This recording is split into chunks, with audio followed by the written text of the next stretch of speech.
Bonjour à toutes et tous, vous écoutez First Print, votre podcast comics préféré pour une nouvelle émission du format Front Page, qui est votre revue d'actualité spécialisée sur le monde de la bande dessinée américaine et de ses adaptations. Nous revenons 3 fois par mois pour vous faire un petit peu le débrief de ce qu'il se passe d'intéressant, du moins selon notre point de vue, et je suis en compagnie bien évidemment de Corentin. Oui. Pour faire cette émission. Oui. On va donc revenir sur pas mal de choses qui se sont passées sur le dernier tiers du mois d'août 2023 et on imagine que par la suite les émissions vont être un petit peu plus longues puisqu'avec la rentrée généralement l'activité reprend de plus belle et d'ailleurs c'est l'occasion pour vous rappeler, même pour vous faire peut-être l'annonce en avant-première par rapport à nos réseaux sociaux, que le 16 septembre 2023 à partir de 19-20 heures, nous organisons une soirée. Ça se passe dans un bar parisien dans le 4e arrondissement de Paris. On vous renvoie vers nos réseaux sociaux pour les détails, mais on espère que celles et ceux qui peuvent venir simplement prendre un verre avec nous pourront se joindre à notre petite compagnie. Ça fait longtemps qu'on voulait organiser ça, donc c'est la première on l'espère, d'une série de soirées à venir. Mais donc voilà, on fait un premier test après avoir été cantonné dans vos oreilles pendant 3 ans quasiment. On s'en rapproche de cette date anniversaire. Corentin, oui. Commençons tout de suite cette partie comics de notre front page avec quelques nouvelles sur l'événementiel justement. Donc, on vous le rappelle, le 16 septembre 2023, vous avez rendez-vous à Paris. Et c'est mon anniversaire. Et en plus, ce sera ton anniversaire, effectivement. Donc, vous pourrez ramener des cadeaux à Corentin et pas à moi. Parce que je collectionne les billets de banque modernes, actuels. Il me manque beaucoup de pièces de vin là actuellement, mais allez-y. Très bien, bah voilà, vous savez quoi faire. Mais blague à part, premier événement qui intéressera peut-être plus nos auditeurs et auditrices vivant dans la partie nord de la France, c'est la Heroes Comic Con à Bruxelles, qui se tient du 22 au 24 septembre donc en Belgique. Et c'est plutôt intéressant puisqu'il y a quelques invités qui ont été annoncés récemment, notamment Ivan Rice quand même, et aussi Jill Thompson. Donc, tu vas encore dire Ivan Rice pendant combien d'années, Arnaud, avant de... Ivan Rice. Ivan. Bah oui. Bah je le dis comme j'ai envie en fait. Vas-y, continue, excuse-moi. Donc Jill Thompson.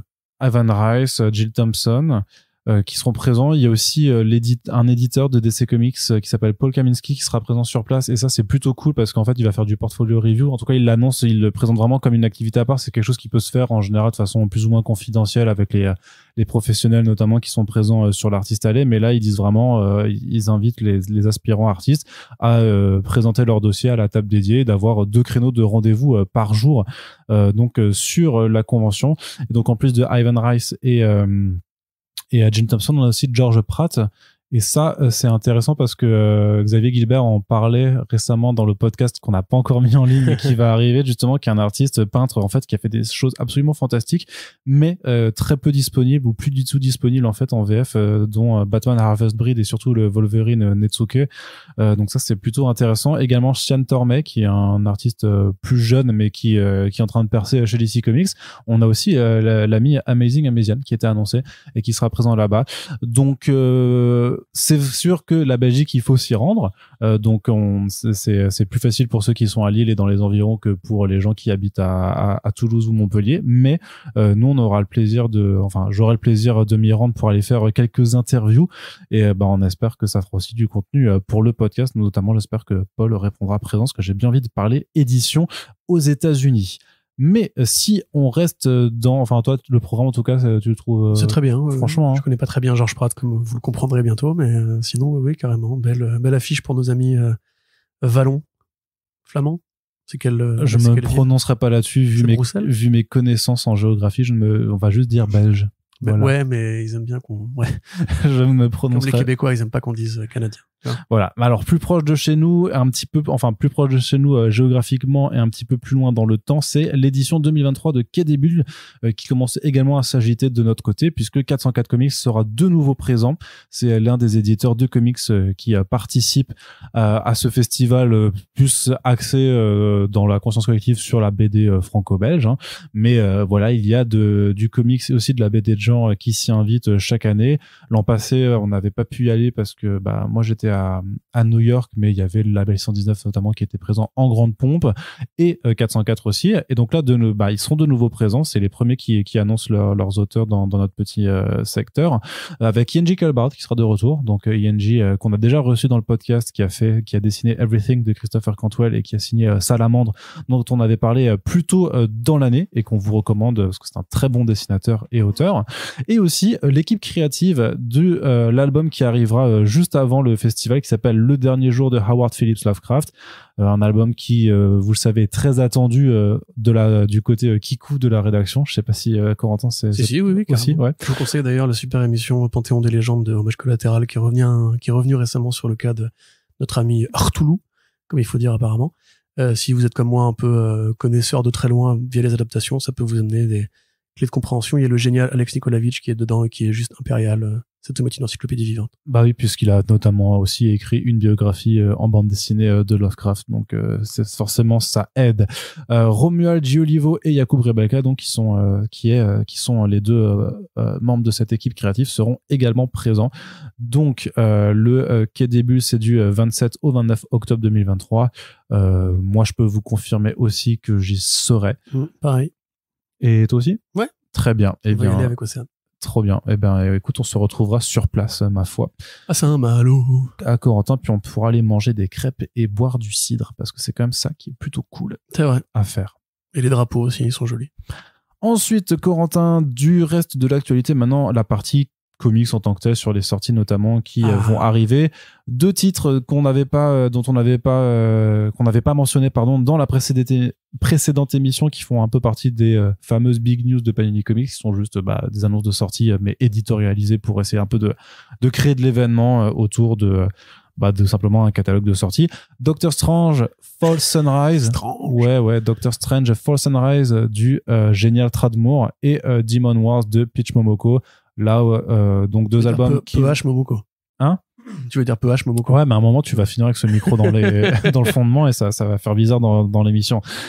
Tu vois donc 2 artistes et auteurs, d'ailleurs, et autrices, qu'on aime beaucoup, qui profiteront d'une mise en avant avec ces fameuses éditions un petit peu plus grand format, fameuses éditions à prestige.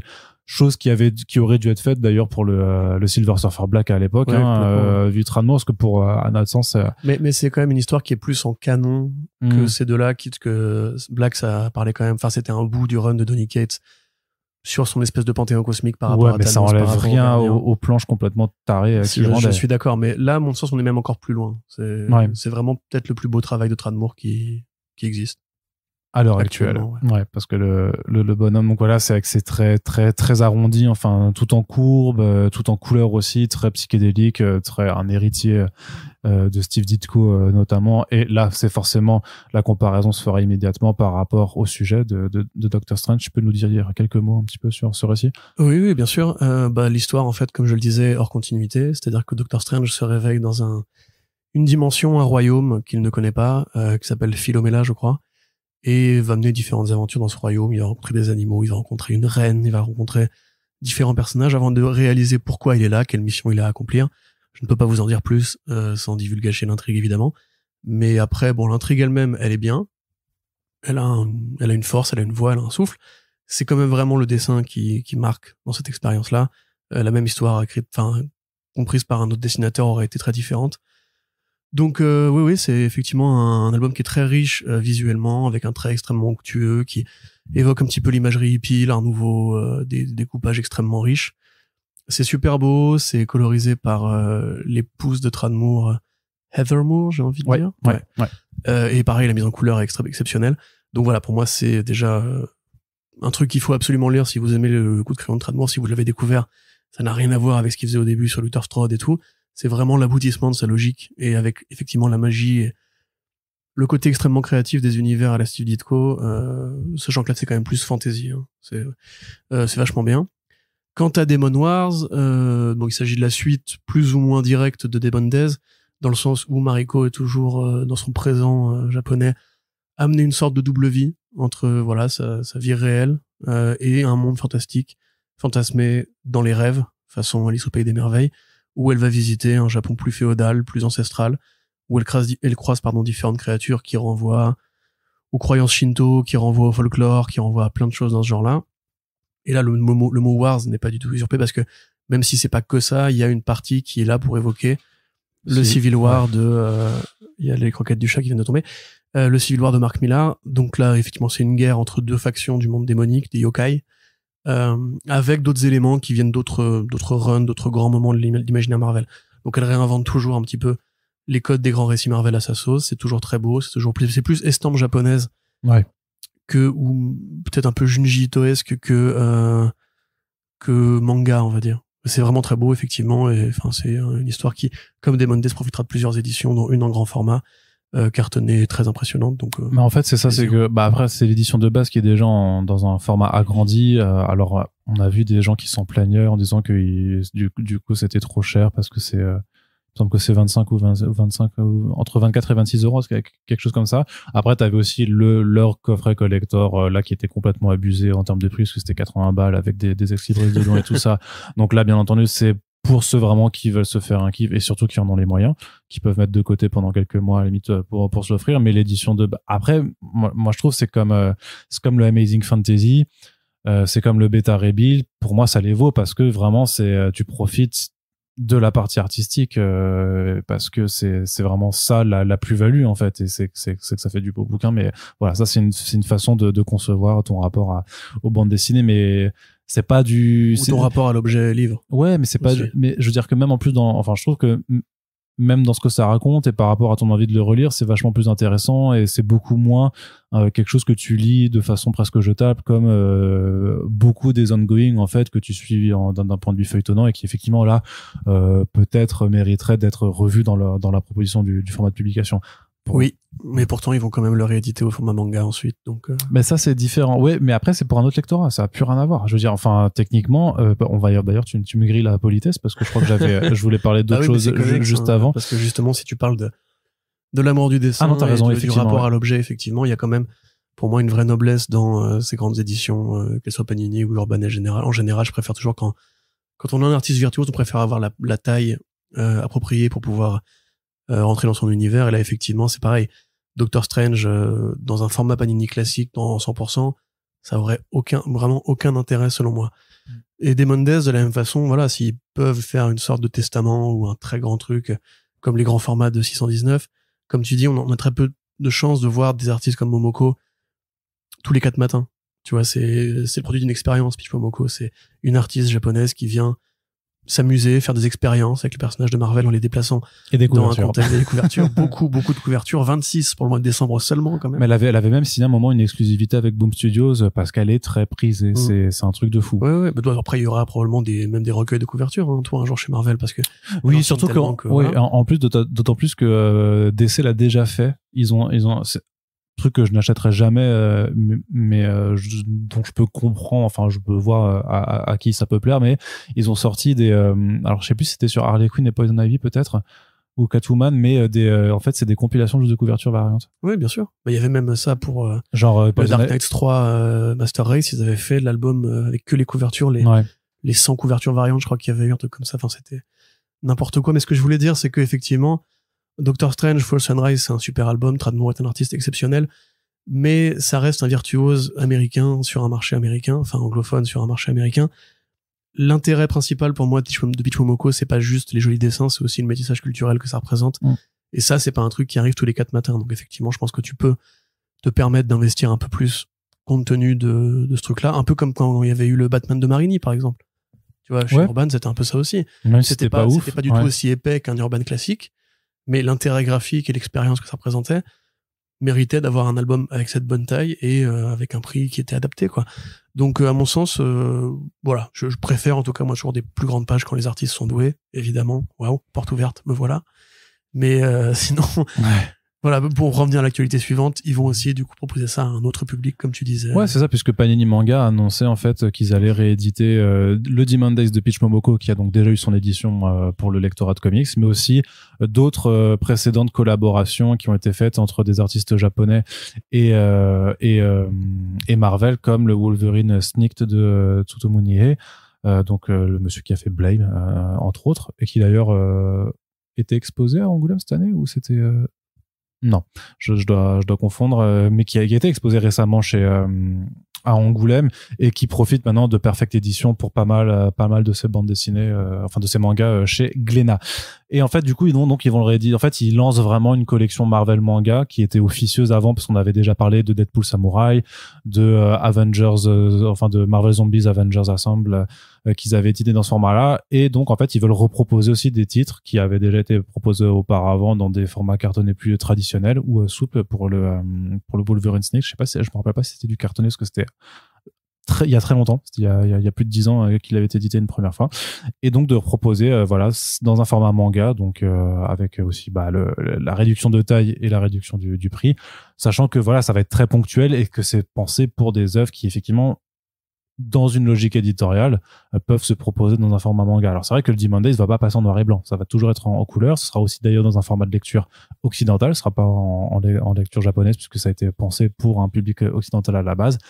Mais personnellement, moi, je trouve ça plutôt intéressant parce que c'était Émile de Panier Manga qui me disait qu'il y avait une logique à la fois éditoriale et commerciale aussi parce qu'ils ont aussi les chiffres de leur côté et que Deadpool Samurai, ça a marché parce que le manga marche mieux de façon générale.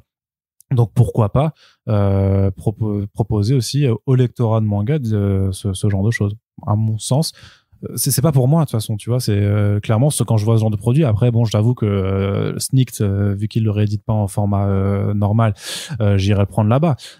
Mais je vois en quoi tu peux essayer aussi de mettre du Pitch Momoko dans les mains d'un lectorat qui passera complètement à côté parce que dans une librairie, ils iront jamais dans le rayon comics voir qu'il y a Pitch Momoko en effet qui trône aux côtés de Ryan Otley, de Ivan Rice et ce genre de personnes. Oui, mais du coup, c'est un aveu d'échec. C'est Non. parce qu'on n'arrive pas à construire des passerelles vers les comics. Prenons les artistes de comics parce que j'y reviens. Attends, je t'arrête juste 2 secondes. Ben non, là tu me laisses parler. Non, mais vraiment juste avant que tu dises ça, tu ne peux pas dire que c'est un aveu d'échec sans connaissance des chiffres de vente de l'album au format normal, en fait. Mais ça a rien à voir avec ça. C'est juste comme tu dis, on va pas réussir à intéresser les gens qui pourraient être intéressés par le trait de Momoko avec ces éditions Panini classiques.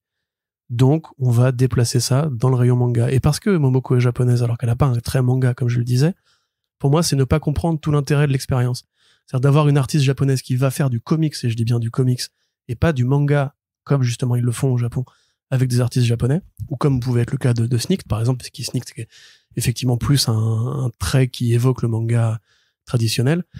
À mon sens, il y a une bêtise un truc qui fonctionne pas là-dedans, en fait. Et je comprends très bien, comme tu dis, oui, commercialement, économiquement, il y a aucun problème, bien sûr, évidemment, les éditeurs, ils tentent des trucs, ils veulent rentabiliser, c'est comme les Urban Nomad. Moi, je le dis très clairement, je ne lirai jamais Watchmen en Urban Nomad, mais je comprends très bien pourquoi Urban Comics, quand ils lancent cette collection-là, ils ont besoin de dégainer de la qualité rapidement, et quel BD de meilleure qualité que Watchmen. Quel BD est aussi connu pour la création originale, on va dire, que Watchmen. Voilà, mais moi personnellement, je le répète, l'intérêt de ce coup de crayon, c'est d'être vu en grand. L'intérêt de cet artiste-là chez Marvel, c'est que justement, elle prend des héros de comics pour les faire avec ses codes à elle, son influence à elle et son origine culturelle et son background à elle dans un style qui fait une hybridation. C'est, pour moi, prendre justement Pitch Momoko et dire ça peut plaire au lectorat de manga, c'est en fait la mécanique inverse qui s'est opérée aux États-Unis. C'est les fans de comics qui ont été chez Pitch Momoko alors que justement, de base, c'est un trait qui est inhabituel. Donc à mon sens, c'est prendre le problème à l'envers en fait. Il faudrait mieux justement essayer de comprendre l'intérêt de ce métissage, l'intérêt des formats variés avec justement des artistes japonais qui peuvent faire du comics, plutôt que de dire les artistes japonais, au final ils parlent au lectorat de manga, donc vendons-les dans le style manga. Ça veut pas dire que je comprends pas la logique éditoriale, je la comprends très bien, mais personnellement je le regrette, parce que ça reviendrait encore une fois à prendre n'importe quel artiste qui pourrait, comme Usagi Yojimbo, tu vois. Usagi Yojimbo, c'est pas du tout du manga. C'est du roman graphique en noir et blanc. Ça a une histoire aux États-Unis, tu vois, comme les Tortues Ninja et tout.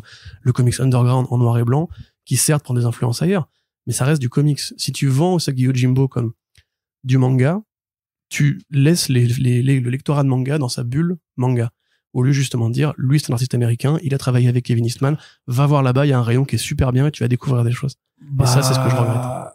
Je suis pas forcément d'accord parce que déjà vu que j'ai pas tenu le bouquin entre les mains, tu peux pas éluder le fait que il y a pas des pages d'insert qui renverront vers le rayon comics dedans, tu vois, et ce serait présupposé que les lecteurs de manga soient pas curieux. Alors après, comment dire, les lecteurs en général ne sont pas curieux. Enfin, c'est un problème, ça, justement. Mais ça, oui, mais ça qu'il faut combattre, tu vois. Oui, mais en plus, Panini Manga, moi, je leur dis pas du mal. Je veux dire, là, récemment, j'ai eu la chance je sais pas si je dois de le dire, remarque, mais bref, dans la réédition chez Panini Manga de Fan Cub, il y aura une postface pour un des volumes qui sera consacré à Frank Miller et à son travail sur les couvertures. Une autre très belle expérience, d'ailleurs, d'hybridation. Ils nous ont contactés pour faire une postface. Voilà, j'ai réalisé un truc là-dessus. Je trouve que c'est une très bonne façon, justement, de Panini de dire aux fans de manga qui va lire c'est Lone Wolf parce que c'est fondateur et que ça a eu une telle influence sur la culture manga ou la culture animée ou même, enfin, toutes les cultures en général, c'est un chef-d'œuvre, etc. Mais de dire, hey, il y a Frank Miller, il existe aussi. Et ce qu'il a fait pour Lone Wolf Club aux États-Unis, ça a ouvert la porte des mangas aux États-Unis. Donc, va voir aussi ce qui se passe aux États-Unis si t'es curieux. Et ça, c'est des trucs qui sont pour moi à reproduire. Alors, encore une fois, comme tu le dis, je sais pas quel va être l'accompagnement éditorial du projet. Mais je pense que Panini fait plutôt bien les choses avec Demon Days et Demon Wars, justement. Ils offrent une variété de prix avec des grands formats qui sont jolis. Je pense que vraiment, tu mets cet album-là entre les mains d'un fan de Yokai Watch ou peut-être pas, parce que c'est un peu jeune quand même, un fan d'animé, justement, qui tire sur les mythologies, etc. Ça peut peut-être, justement, lui dire, ah ouais, ça existe aussi, c'est pas mal et tout. Alors qu'à mon sens, on contourne encore une fois le problème du prix, tu vois, si tu le fais au format manga, bah, du coup, les gens vont continuer à penser que tu ne dois pas payer plus de 10 € pour une bande dessinée, et du coup, bah, ils vont jamais aller passer le seuil psychologique de payer 25 € pour un bel album, encartonné, avec des belles grandes planches. Et ça, pour moi, c'est le problème. Encore une fois, je dis pas que c'est idiot de le faire. Je trouve, pour moi, c'est un aveu d'échec dans le sens où il faut plutôt essayer de convaincre les gens que le rayon comics, il est accessible, il est abordable, plutôt que justement, à l'inverse, se dire qu'est-ce qu'on peut prendre du rayon comics pour nourrir le rayon manga. Tu vois ce que je veux dire? Je suis toujours pas d'accord, mais oui, je vois. parce que je fais des têtes mais renfrognées depuis tout à l'heure. mais parce que c'est pas qu'est-ce qu'on va prendre du comics pour le mettre dans le rayon. En l'occurrence, c'est juste parce qu'ils le font. Là, ils le font, mais sur une collection qui techniquement, comme on l'a dit avant, existait déjà. Et c'est pas qu'est-ce qu'on va prendre du rayon comics pour mettre dans le rayon manga, c'est qu'est-ce qu'on peut proposer dans notre collection manga pour rappeler pour faire découvrir l'univers Marvel avec des choses. Le truc, c'est que moi, ce que j'attends maintenant après, c'est qu'ils fassent Marvel Miaou, tu vois. C'est aussi qu'ils prennent vraiment les mangas qui ont été construits en tant que tels. Mais là, pour moi, c'est simplement une passerelle et je serais d'accord sur l'histoire de l'aveu d'échec si ils ne l'avaient pas sorti au format comics, tu vois. Mais pareil, comme tu dis pour Usagi Yojimbo, les éditions Paquet l'ont sorti dans le format normal avant de le proposer. Là, il s'avère que c'est la dernière édition en date parce qu'il y a eu la série animée de Netflix et qu'ils le proposent comme ça, mais surtout parce que les précédentes, du coup, sont pas disponibles. Moi, en fait. C'est ça, en fait, voilà. C'est du coup, ça va invisibiliser le fait que. Mais là, il y avait une vraie édition, tu vois. Mais là, en l'occurrence, les éditions là ne seront pas invisibilisées parce que tu pourras toujours te prendre le Demon Days normal, les deux coquilles. Mais il y a aussi le fait, c'est que même au sein du lectorat, enfin, il y a des lectorats. C'est-à-dire qu'il n'y a pas un lectorat manga et un lectorat comics. Il y a des lectorats, il y a des lecteurs de manga différents, des lecteurs de comics différents. Et l'intersection entre les deux. Il y en a qui peuvent se regrouper, il y en a d'autres qui ne se parleront peut-être jamais parce qu'ils ont aussi leurs habitudes et leur mode de consommation. Donc, comment est-ce que tu essaies de les chercher? Parce que moi, je suis d'accord. Sur le principe, j'imagine que si tout le monde était curieux comme nous, comme la partie vraiment la plus curieuse du lectorat, personne n'aurait de problème. Mais dans les faits, dans les habitudes de lecture, les gens se confortent dans ce qu'ils connaissent, les gens se créent leur propre case, et c'est pas un mal, c'est juste que c'est des habitudes. Mais même moi, je veux dire, même moi dans mes lectures, effectivement, si tu veux me dire qu'est-ce que tu veux préférer lire, j'allais vers l'horreur, le fantastique, les choses comme ça, et puis il y a peut-être du registre. Quand même. Mais quand tu demandes aux gens sur Twitter, conseillez-moi des romans pour ton anniversaire. Les gens mais par exemple, peu importe que ce soit, tu vois. Non, mais exemple parfait. J'ai lu Malville de Robert Merle le mois dernier. Honnêtement, en plus le concept c'est clairement un truc qui me passe, que ça, en gros, c'est comment une petite communauté qui vivait dans un château ferme en fait survit à l'apocalypse nucléaire en France. C'est hyper bien, ça dure 600 pages, c'est quand même assez long, mais il y a un côté Walking Dead un peu dans l'évolution à petite échelle de ce genre de choses.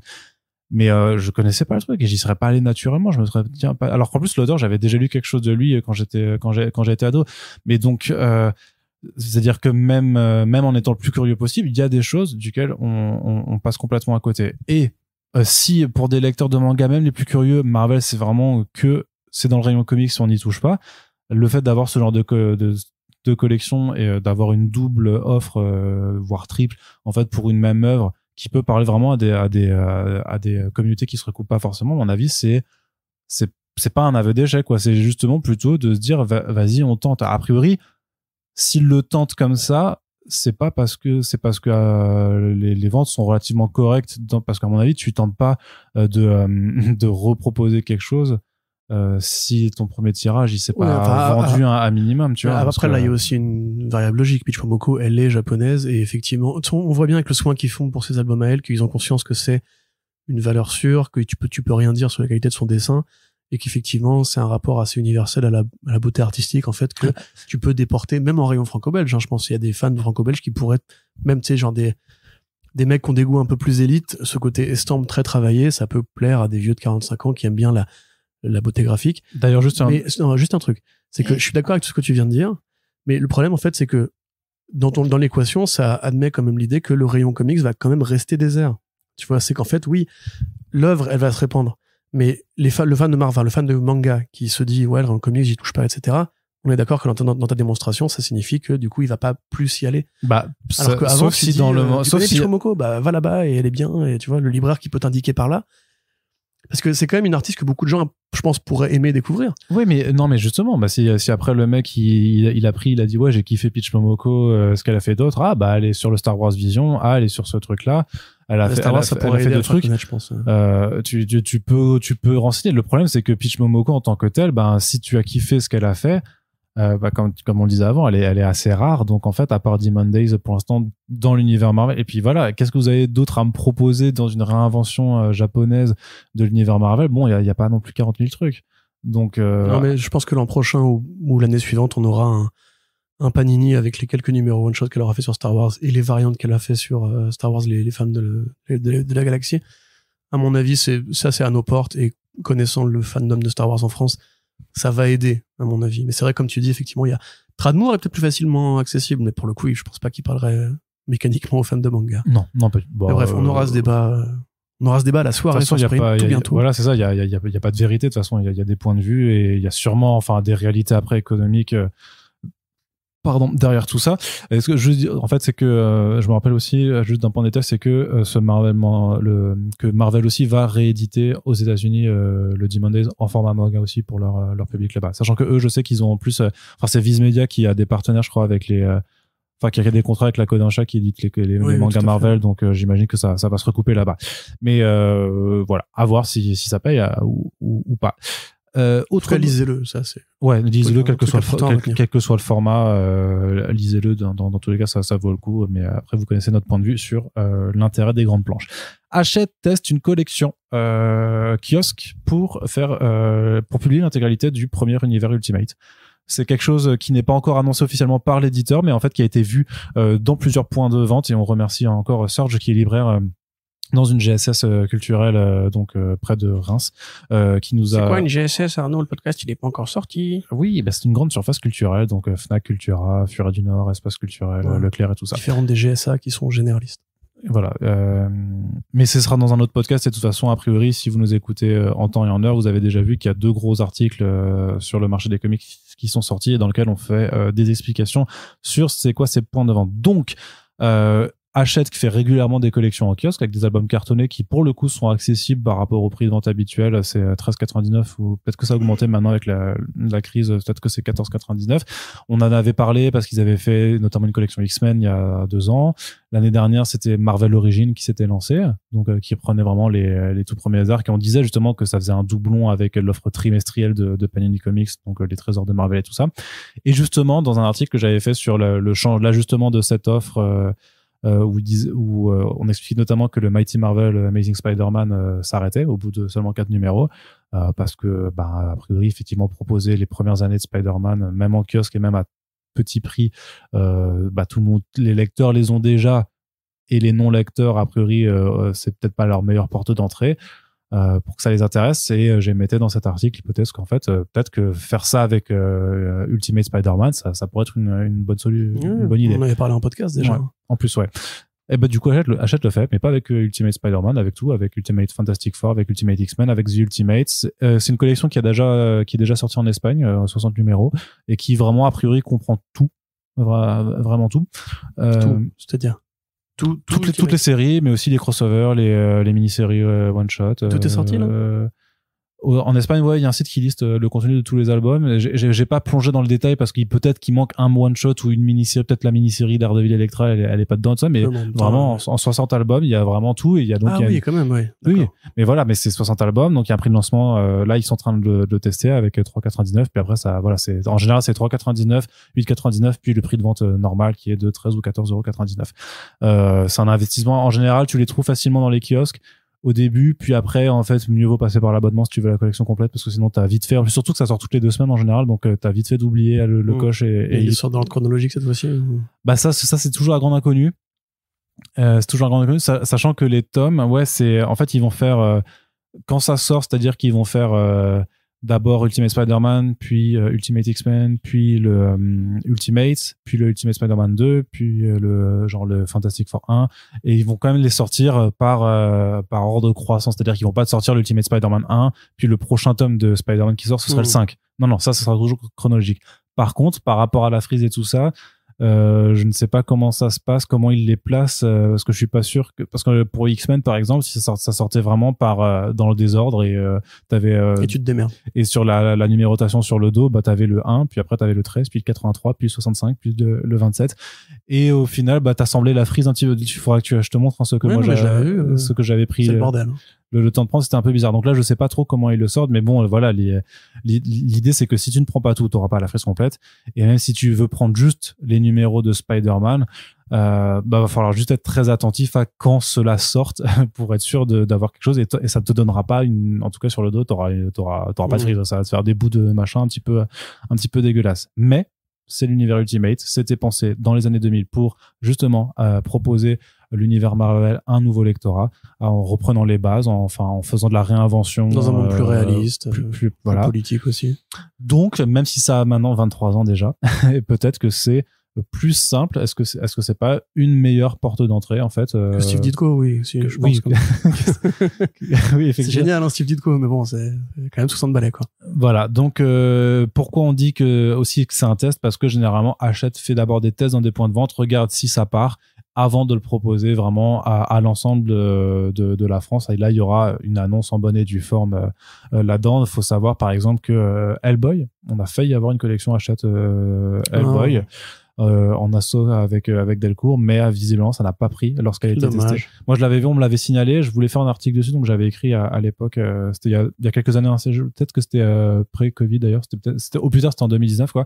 Mais en gros j'avais contacté Thierry, il m'avait demandé de pas rédiger dessus parce que justement c'était un test et il fallait pas fausser en fait en annonçant. Non mais enfin moi c'est comme ça que je le comprends, c'est pas comme ça qu'il me l'a expliqué, mais en gros vu que c'était un test et que Hachette veut jauger de l'accueil du public, si j'écrivais un article dessus et que du coup ça dopait on va dire artificiellement les ventes parce que d'un coup les gens au courant veulent se les prendre, parce qu'ils auraient pris un plus gros risque sur une plus longue période en fait. Bah c'est ça, parce qu'après c'est à dire qu'ils lancent le truc, sauf que après sauf que vu que c'est du kiosque, c'est aussi le but c'est d'attirer les gens de passage, et donc en fait j'imagine que c'est plus juste de jauger de l'intérêt naturellement, c'est-à-dire sans en parler, c'est-à-dire que naturellement les gens ils passent, ils voient, ils font ah tiens Hellboy, et ils le prennent, et donc là pareil, ah tiens il y a du Ultimate Spider-Man, donc quelque part si ça se trouve je fausse la donne. Oui, ce que j'allais dire, on est en train d'en parler en fait. Mais après bon là-dessus enfin pour le coup c'est à mon avis c'est moins grave parce que c'est la marque Marvel par rapport à Hellboy. À mon avis c'est moins grave. Ceci étant, je vois pas comment tu fais tenir tout Ultimate en 60 tomes. Ben regarde, je te donnerai parce que là. Juste Ultimate Spider-Man c'est 15 ans de run quoi. Mais parce que c'est des tomes de 12 numéros hein. Mais même X-Men c'est quoi, c'est pas 100 numéros l'Ultimate X-Men? Je sais pas, écoute, bon. j'entends hein, ça, Ultimate Spider-Man c'est 150 numéros il me semble. Mais non, c'est plus que ça. C'est si tu prends c'est que Ultimate Spider-Man, c'est ah y a pas Miles Morales? Ouais, c'est ça, c'est okay, que t'as pas fallu, enfin faut voir jusqu'à où ce que ça s'arrête, mais pourtant ils ont mis que c'était l'intégralité, et de ce que je voyais sur la page du listing espagnol, ça avait l'air de tenir la route. Donc après peut-être qu'ils font la différence entre Ultimate Marvel et Ultimate Comics Marvel. Aussi ouais, peut-être ouais. Oui, ça s'arrêterait à Ultimatum, ce serait bizarre, mais bref, peu importe. En tout cas, je trouve que l'initiative est plutôt intéressante pour les gens qui tomberont dessus si elle est lancée. En tout cas, on vous dit, voilà, on en reparlera si ça se confirme, à voir si ça marche. Et dernière nouvelle aussi du côté de la France, le Batman Day, c'est le 16 septembre, donc c'est aussi le jour où on fait notre soirée. C'est pas anodin parce qu'en fait, il y a des activités qui sont prévues notamment dans Paris à la Villette avec le Batman Escape Game qui accueillera les gens sur place. Il y aura des conférences qui seront données. Il y aura même une petite artiste allée avec des dessinateurs qui seront présents sur place, notamment Anthony Jean. Qui fait plus de la franco-belge, mais dont on a déjà vu les travaux sur Batman, notamment parce qu'il a fait des illustrations pour Monolith avec son Batman Chronicles et le RPG. Donc, le mec est une brute de dessin. Donc clairement ça donne envie d'aller le voir. Et DC Comics en fait la branche française qui met les bouchées doubles avec ses animations, mais aussi l'annonce d'un talk show donc qui sera diffusé. Pour l'instant il y a 4 épisodes qui ont été commandés, qui sera sur Warner TV Next, qui est donc le nouveau nom donné à Toonami, donc une chaîne qui a déjà montré son intérêt pour la diffusion de contenus originaux sur DC avec les 2 documentaires de Xavier Fournier. Là ils font un talk show donc avec Terry LTM qui est un peu le porte-parole, on va dire, de DC Comics France, parce que c'était lui qui a animé la partie France des DC Fandom, que vous avez donc déjà sûrement vu. D'ailleurs, qui était présent dans l'émission dans La Légende sur Batman, à laquelle j'avais pu participer. Donc comme ça, voilà, vous pouvez identifier qui c'est. Alexandra Ramos, donc du podcast Comme dans ta bulle, et qui est aussi consultante pour DC Comics France. Winnie Sensei, qui est un créateur de contenu qui a fondé le média web GAC, qui parle beaucoup de manga, mais aussi de pop culture et de comics. Et donc Frédéric Sirist, que là, par contre, que vous connaissez très bien si vous nous écoutez. Non, je connais pas, c'est qui? Trou du cul. Et donc ça démarre le 16 septembre, 4 émissions qui sont prévues. Alors je connais pas le contenu, mais voilà, c'est un talk show, donc j'imagine qu'ils vont parler pas forcément d'actualité, mais parler de personnages et tout ça. C'est Carole Quinten qui est la première invitée, donc là aussi une grosse personnalité web et qui est pas déconnant par rapport à sa passion pour Batman. À sa passion pour Batman. C'est Batman. Voilà. Elle avait été notamment, elle avait fait elle avait été jury d'un concours pour dessiner un logo Batman en 2019 quand ils avaient fait, c'est la projection du Bat logo. Finalement pas dans le ciel sur un mur qui était un peu petit, c'était un peu dommage. Mais là, en tout cas, ce qui est cool, c'est de voir que il y a des moyens qui sont mis, en tout cas. Faut voir à quel type de public. Forcément, ça va pas parler a priori au public des grands connoisseurs et tout ça. C'est plus orienté grand public techniquement. Mais pareil, faut faire des passerelles. Faut montrer que ces personnages existent. Faut les mettre en avant. Et par rapport aussi, le fait est, c'est que les adaptations de DC récemment, c'est 4 flops consécutifs. Je sais pas si c'est 4. Wonder Woman, Shazam, The Flash, Blue Beetle. C'est 4 flops consécutifs. Ouais, et même avant, je veux dire que t'as eu The Batman Surf qui a sauvé les ponts, mais avant, The Suicide Squad et Wonder Woman 84, c'était particulier à cause du contexte. Ouais. Mais bon, voilà. C'est pas un flop, The Suicide Squad. Il a fait du chiffre, non, il a fait du chiffre en streaming. Il a pas fait du chiffre en salle. Ouais, c'est quand même au cinéma, techniquement. Oui, mais il a été très consulté. Rappelle-toi, il avait battu la Snyder Cut, je crois, quand il était dispo sur HBO Max. Ouais. Il a été vu, ce film. C'est pas comme tout le monde s'en fout, tu vois. Enfin. Oui, non, c'est sûr que en tout cas, par rapport aux 4 films sortis en salle dans un contexte plutôt normal, parce qu'à côté, en parallèle, il y a eu des énormes succès. Donc, ça veut dire que bien que quand les gens, ils veulent y aller, ils y vont. Là, il y a clairement eu un problème, c'est que les gens n'ont pas envie de découvrir ces personnages ou de les suivre. Donc, c'est bien, en fait, de mettre des moyens sur des différents canaux télévisuels ou dans de l'événementiel et profiter du Batman Day, pour parler de ces personnages. Après, forcément, la première mission, c'est sur Batman, et Batman, tout le monde le connaît. Je suis pas sûr que ce soit, c'est évident qu'il faut commencer par lui, mais voilà, il y a 3 autres épisodes commandés, donc j'imagine qu'il y aura Superman et Wonder Woman et le Joker peut-être à la limite pour vraiment les têtes d'affiche, quoi. Et que si c'est renouvelé, que ça continue après, que ça permettra aussi de parler d'autres personnages mis en avant et d'avoir par exemple une émission sur Flash où ils parleront, je l'espère, de la Speed Force, non, du lien méta-universel. Avant même d'aller dans ces trucs-là, de dire en fait il y a des runs qui sont sympas, les Flash Chronicles. De toute façon, on compte sur Frédéric Sirist. Voilà ce que j'allais dire. Il y a Sigris, il y a déjà un très gros lecteur de comics qui est un bon nerd comme on les aime. Après, voilà, moi, je vois plus ce genre d'émission façon, comment ça s'appelle ce truc-là sur Twitch, j'ai oublié. Mais bref, voilà, ils vont inviter des personnalités un peu geekos. Ouais, comme les des gens de comme Andreev, tout ça, quoi. Ouais. Tu vois, des influenceurs cool, un peu comics. À mon avis, ça va plutôt être ça que les trucs comme nous, j'allais dire. Non, que mais les trucs de les vrais chiants. gros passionnés. Voilà, non, mais c'est sûr. En plus, c'est des formats de 20 minutes, donc c'est court, c'est très très court. Ah ouais, c'est que 20 minutes. C'est 4 fois 20 minutes pour l'instant. Après, voilà, ça fait court quand même. Ouais. Oui, mais il faut de la prod, Je veux dire, je connais pas les budgets et tout ça, mais ça coûte forcément des sous. C'est diffusé sur une chaîne de télé. Alors certes, câblé ou pseudo-câblé, je sais pas comment ça marche, mais en tout cas, qui est très, qui est pas fort. Alors, elle est pas difficile d'accès parce que si vous avez l'application Molotov pour regarder la télé sans télé, il y a une option Toonami Adult Swim à 3€ par mois qui est vraiment, du coup, qui est vraiment, enfin, c'est vraiment rien, quoi, et qui est super cool. Il y a plein de trucs super sur Adult Swim au-delà du Dog Show que vous devriez les regarder. Ouais. Adult Swim, c'est vraiment l'une des meilleures chaînes de cartoon. Et ils ont la série Animal Harley Quinn. Ouais, ils ont Robot Chicken. C'est pas eux qui avaient Primal aussi? Si. Voilà, juste ça, voilà. Enfin, abonnez-vous à Adult Swim. Ouais, donc non, c'est plutôt intéressant. Moi, j'attends de voir, de regarder pour voir un petit peu. Je leur souhaite que ça fonctionne dans tous les cas, parce qu'il faut parler de comics sur tous les créneaux que ce soit, en fait, de façon générale. Oui. Et une fois s'ils ont kiffé le DC Talk Show, enfin donc DC Team France. le DC Team France, et ben peut-être qu'ils vont faire une recherche en disant DC Comics émission, je sais pas quoi, et puis pas un truchement de croisement internet, ils vont tomber sur les podcasts bien longs, bien chiants, bien nerd, machin, de First Print, et voilà, et on sait pas. Je sais pas si on est si chiant que ça, je trouve. Mais si, nous, on fait des trucs très longs, on fait des trucs de nerd. Bah oui, mais il y a des gens qui ont besoin de faire leur vaisselle. Oui, non, mais bien sûr, mais faut bien avoir conscience que voilà, parce qu'il n'y a pas qu'un seul auditeur de podcast et il n'y a pas qu'un seul auditeur de podcast comics, qu'on s'adresse à une particulière. C'est sûr, mais est-ce que tu trouves que la télévision est le bon secteur pour faire ça? Justement, moi, je vois plus ce genre d'émission fleurir sur Twitch, en fait. Ou sur des plateformes de live streaming comme ça. Enfin, honte sur moi, je suis vieux, donc je sais pas exactement si ça intéresse encore beaucoup les jeunes Twitch, si c'est pas déjà un peu dépassé par d'autres trucs. Ah non, pas du tout, non. Voilà, mais tu vois, il y a des trucs comme, ah, mais merde, comment s'appelait cette émission? Je vais pas réussir à retenir. Le truc de jeux vidéo, là où t'as 5 mecs qui se mettent en cercle et qui parlent de prochains jeux vidéo, machin et tout, j'oublie le nom. Ou alors des trucs comme l'émission de Nico Pratt avec Alexandre Matisse et tout, tu sais, où il parle de cinéma, etc.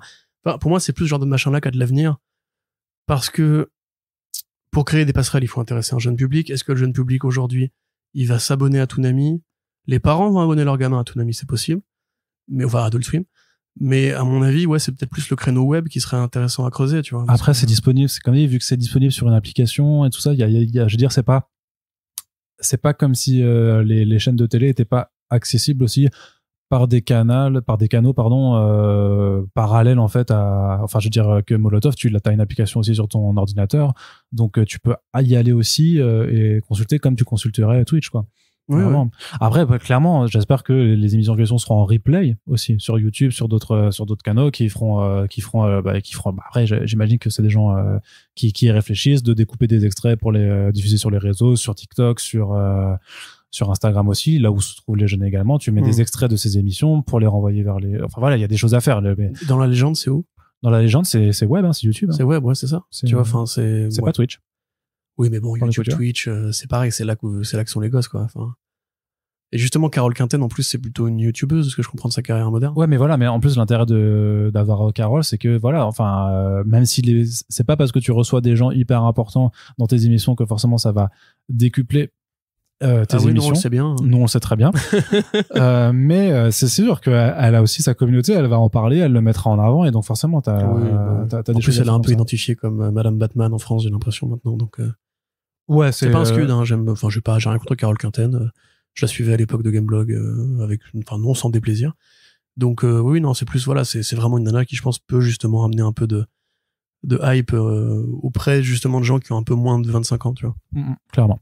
Donc affaire à suivre. Du côté de la VO, un projet de Tom King, son deuxième projet en creator owned qui arrive avec Peter Gross, donc le dessinateur de American Jesus, aussi de Unwritten par exemple chez Vertigo. Effectivement. Eh oui, hein, tu vois, j'oublie pas. Lisez Unwritten, c'est génial. Et ça a été édité chez Urban, je crois. Il y a eu un seul tome, je crois. Il est déjà bien, ce tome.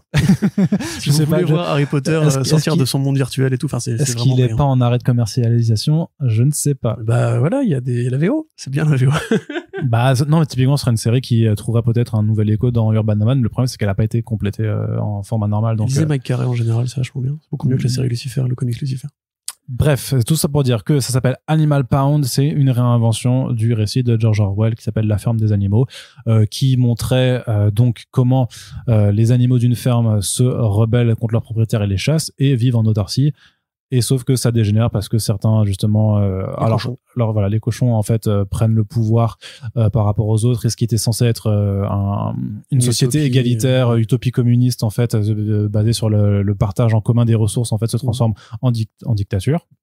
Sur le modèle soviétique. Comme beaucoup de dictatures communistes, effectivement. Et donc, c'était vraiment une critique à l'époque du système stalinien, notamment, et de la façon dont, en fait, les idéologies communistes, en fait, sont pas appliquées telles quelles, et en fait, voilà, terminent en dictature. Et avec le temps aussi, je te permets, parce que j'ai eu la chance d'analyser ce bouquin-là lors de mes lointaines études de littérature, ça a pris des tonnes d'interprétations différentes. Il y a eu beaucoup de versions de la ferme des animaux, et ça a servi à décrire un petit peu tous les régimes totalitaires, et en général, en fait, comment la quête pour l'autodétermination et la rébellion pour l'égalité mène généralement à l'instauration d'un régime pyramidal où une élite dirige, et voilà. Enfin, on peut trouver même des parallèles avec la façon dont la France a été gouvernée après les révolutions, etc. Enfin, il y a plein de relectures qui ont été faites, peut-être un jour, une synthèse de ça en BD, je ne sais pas, bref. Voilà. Ouais, eh ben, sachant que ça a déjà été repris en BD avec le Château des animaux, alors c'est Xavier Dorisson, et je me rappelle plus qui c'est qui dessine, mais c'est très beau, c'est très très très joli, et donc ça reprend les trames. Et donc Animal Pound, donc écrit par Tom King, donc qui fait un semi creator own, puisque l'inspiration de base a déjà été écrite il y a bien longtemps, c'était c'était la première moitié du XXe siècle. Et qu'est-ce que du XXe siècle. Et qu'est-ce que je voulais dire? Donc ça se passe dans une fourrière, la Pound, la fameuse Pound. Donc principe de base aussi, les êtres humains se font dégager. C'est les animaux de la fourrière en fait qui reprennent le contrôle. Sauf que au lieu de mimer le système stalinien, enfin soviétique, là c'est vraiment quelque chose de plus ancré dans le réel américain, avec notamment comment l'établissement d'un système politique à deux parties. Et moi que je vois très bien comme les chats d'un côté et les chiens de l'autre. On verra si, mais vu la couverture. Hein? Il y a des chats dans les fourrières? Ouais, enfin, c'est un centre, c'est un centre d'animaux abandonnés, tout ça, oui. Bah oui. Je pense qu'il y aura pas une attaque, je pense qu'il y aura d'autres animaux domestiqués ou d'autres animaux sauvages recueillis, tout ça. Et donc, comment, en fait, ce système, bipartite, en fait, dégénère dans un système, voilà, où, la peur et la haine, ce qui se passe aux États-Unis, ce qui se passe dans beaucoup de démocraties occidentales, en Europe, en France, mais quand même, tout ça, précisément, mais lui, sa vision, les démocrates et les républicains, on a compris l'allégorie qui était très allégorique. Voilà, vous l'aurez compris que c'est très ciblé là-dessus, forcément chaud. Ouais, carrément, chaud, carrément. Moi, c'est vrai que j'aurais tendance à préférer, avec le recul, La ferme des animaux à 1984, surtout parce que je pense que les réinterprétations politiques modernes sont plus pertinentes que 1984, qui a été tourné dans tous les sens jusqu'à devenir un peu une caricature de lui-même. Enfin, je veux dire dans le présent, hein, bien sûr. Oui, il sert à la fois à justifier l'antifascisme et le fascisme, donc finalement, ça veut dire que le bouquin a un peu été dévoyé. Là, c'est vrai que c'est intéressant parce que tu peux pas appliquer exactement la même allégorie qu'appliquait Orwell dans La ferme des animaux, dans le sens où ça aurait pu servir, on va dire, à, oui, la révolution américaine, évidemment, mais en même temps, comment dire, le contexte politique américain fait que c'est très différent aujourd'hui. C'est qu'en fait, là, on n'est plus vraiment sur une lutte, politique, en fait, on est sur une lutte, entre guillemets, libertaire, avec d'un côté les démocrates, dont entre guillemets beaucoup de gens ne veulent pas, parce que ça reste un parti qui présente des profils capitalistes, pardon. Et à l'inverse, le parti républicain qui s'est vraiment endurci très énergiquement et qui aujourd'hui est dans une sorte de lutte pour la fin des libertés individuelles. Donc on sait que Tom King avait déjà taquiné la question sur Rorschach, où il y avait un point de vue très clair contre Donald Trump, contre l'élection de Trump en 2016. Oui, non, t'as fait un calembour sans le vouloir, parce que le personnage de Rorschach effectivement tient son inspiration de la question aussi. Extra, wow. Et donc là tu dis, il a taquiné la question dans. Voilà, taquiné la question, mais c'est pas mal ça. T'es fort. Hein. On sent que t'écris pour vivre. Donc voilà, dans Rorschach, effectivement, il modernisait à la fois la place de Watchmen dans les comics, la place de la question par rapport à Ditko, dans ce qu'on avait fait justement Alan Moore, qui avait créé Rorschach en forme de reflet des idéaux de Ditko dans Mystery, etc. Mais la trame politique, ça restait comment, après l'élection du président Robert Redford, qui donc a été élu quasiment à vie jusqu'à la série Watchmen de Damon Lindelof, et qui a imposé donc une vision très démocrate de la société, beaucoup plus égalitaire, beaucoup plus repentante vis-à-vis de certaines questions sur l'égalité, sur les droits des Noirs et les excuses vis-à-vis des anciens esclaves, etc. Était arrivé au pouvoir un mec qui justement incarnait plutôt l'esprit nixonien de la fin des libertés, de la reconquête de l'homme blanc, etc. Donc, désolé, j'ai un chat dans la gorge. Donc là, effectivement, ça peut être super intéressant parce que c'est une allégorie qui est assez universelle, comme je l'avais déjà dit. King, moi, je trouve qu'il est plutôt bon sur ce terrain. C'est vrai que Rorschach, ça valait le coup pour l'allégorie politique et un peu moins pour ce qu'il faisait finalement de l'hommage aux comics, puisque l'hommage aux comics, en fait, en fin de parcours, il avait moins d'intérêt que ce que lui faisait, par rapport à sa place dans les États-Unis en tant que chercheur, on va dire, dans l'histoire de Watchmen. Lisez Rorschach, parce que là, je parle par image et je pense que je suis en train de perdre beaucoup de gens. Mais voilà, après, le côté les chiens et les chats, je suis pas sûr. Ça peut être le cas, ça peut être effectivement assez simpliste comme ça. Ceci étant, le chien est quand même plutôt associé, plutôt un animal associé justement à la virilité aux États-Unis. Tu vois, le côté le chien, le chasseur avec son chien, le bon réac qui a un gros chien qui aboie sur les voisins. Enfin, tu sais, c'est le chat a un côté réac mais d'intérieur. Ouais, mais tu connais tu connais les mêmes du Hitler Cat, quoi. Non, je connais pas les mêmes du Hitler Cat. Hein. Ah, c'est un chat. Je ne peux pas savoir ce que tu fais sur le dark web. Mais non, c'est pas du tout. C'est ultra connu. C'était, c'est juste le même où t'as un chat qui, effectivement, dans les motifs de la fourrure sur le visage, lui donne une moustache de Hitler. Et t'avais à l'époque aussi, mais genre un mème qui était incroyable. C'était avec un chien qui avait un costume de homard. En fait, c'était une photo d'un gars qui avait déguisé son chien comme ça, et sauf que ça avait tellement trippé que ça avait viré en fait avec des petites BD, enfin des BD photos où il faisait des vraiment. Non, je te jure, c'était des. L'esprit humain est incroyable quand même. Ouais, où t'avais en fait des armadas de chiens déguisés comme ça, qui luttaient contre des chats, et ils faisaient des petites BD comme ça avec des photos récupérées sur le net où les chats se barricadaient, t'as les chiens qui attaquaient, et voilà. Et du coup, c'était vraiment par contre, c'était vraiment identifié comme les chiens, c'était les gentils, et les chats, c'est les méchants. Bon, après, sinon, si tu veux un autre comparatif, il y a aussi Mouse. Hein. Oui, les chats voilà. sont les nazis. Voilà, effectivement. Mais c'est pour ça. Non, mais voilà, c'est pour ça. Je ne joue pas contre mon camp, mais il faut admettre. Les chats sont les nazis dans Mouse, c'est comme ça. Voilà, c'est ça. Mais les républicains veulent censurer Mouse aux États-Unis, donc peut-être qu'ils sont pro-chats, en fait. Les chats sont aussi assez terrifiants dans Scurry, par exemple, tu vois, donc. Oui, bah, de toute façon, après, c'est vrai que le chat, c'est un alien, on en a déjà parlé. Hein. Oui, c'est ça. Dégueulasse. Ils sont mis sur Terre, ils ont des antennes. C'est ça. Les paupières. Ces horribles. Ils peuvent vous droguer ou vous tuer. Créatures de l'enfer qui pètent des télés, vraiment, on les déteste. Allez, Corentin. Alors là, il y a Polo qui vient de se rouler sur lui-même au moment où on disait ça. Non, en mode genre, je t'emmerde.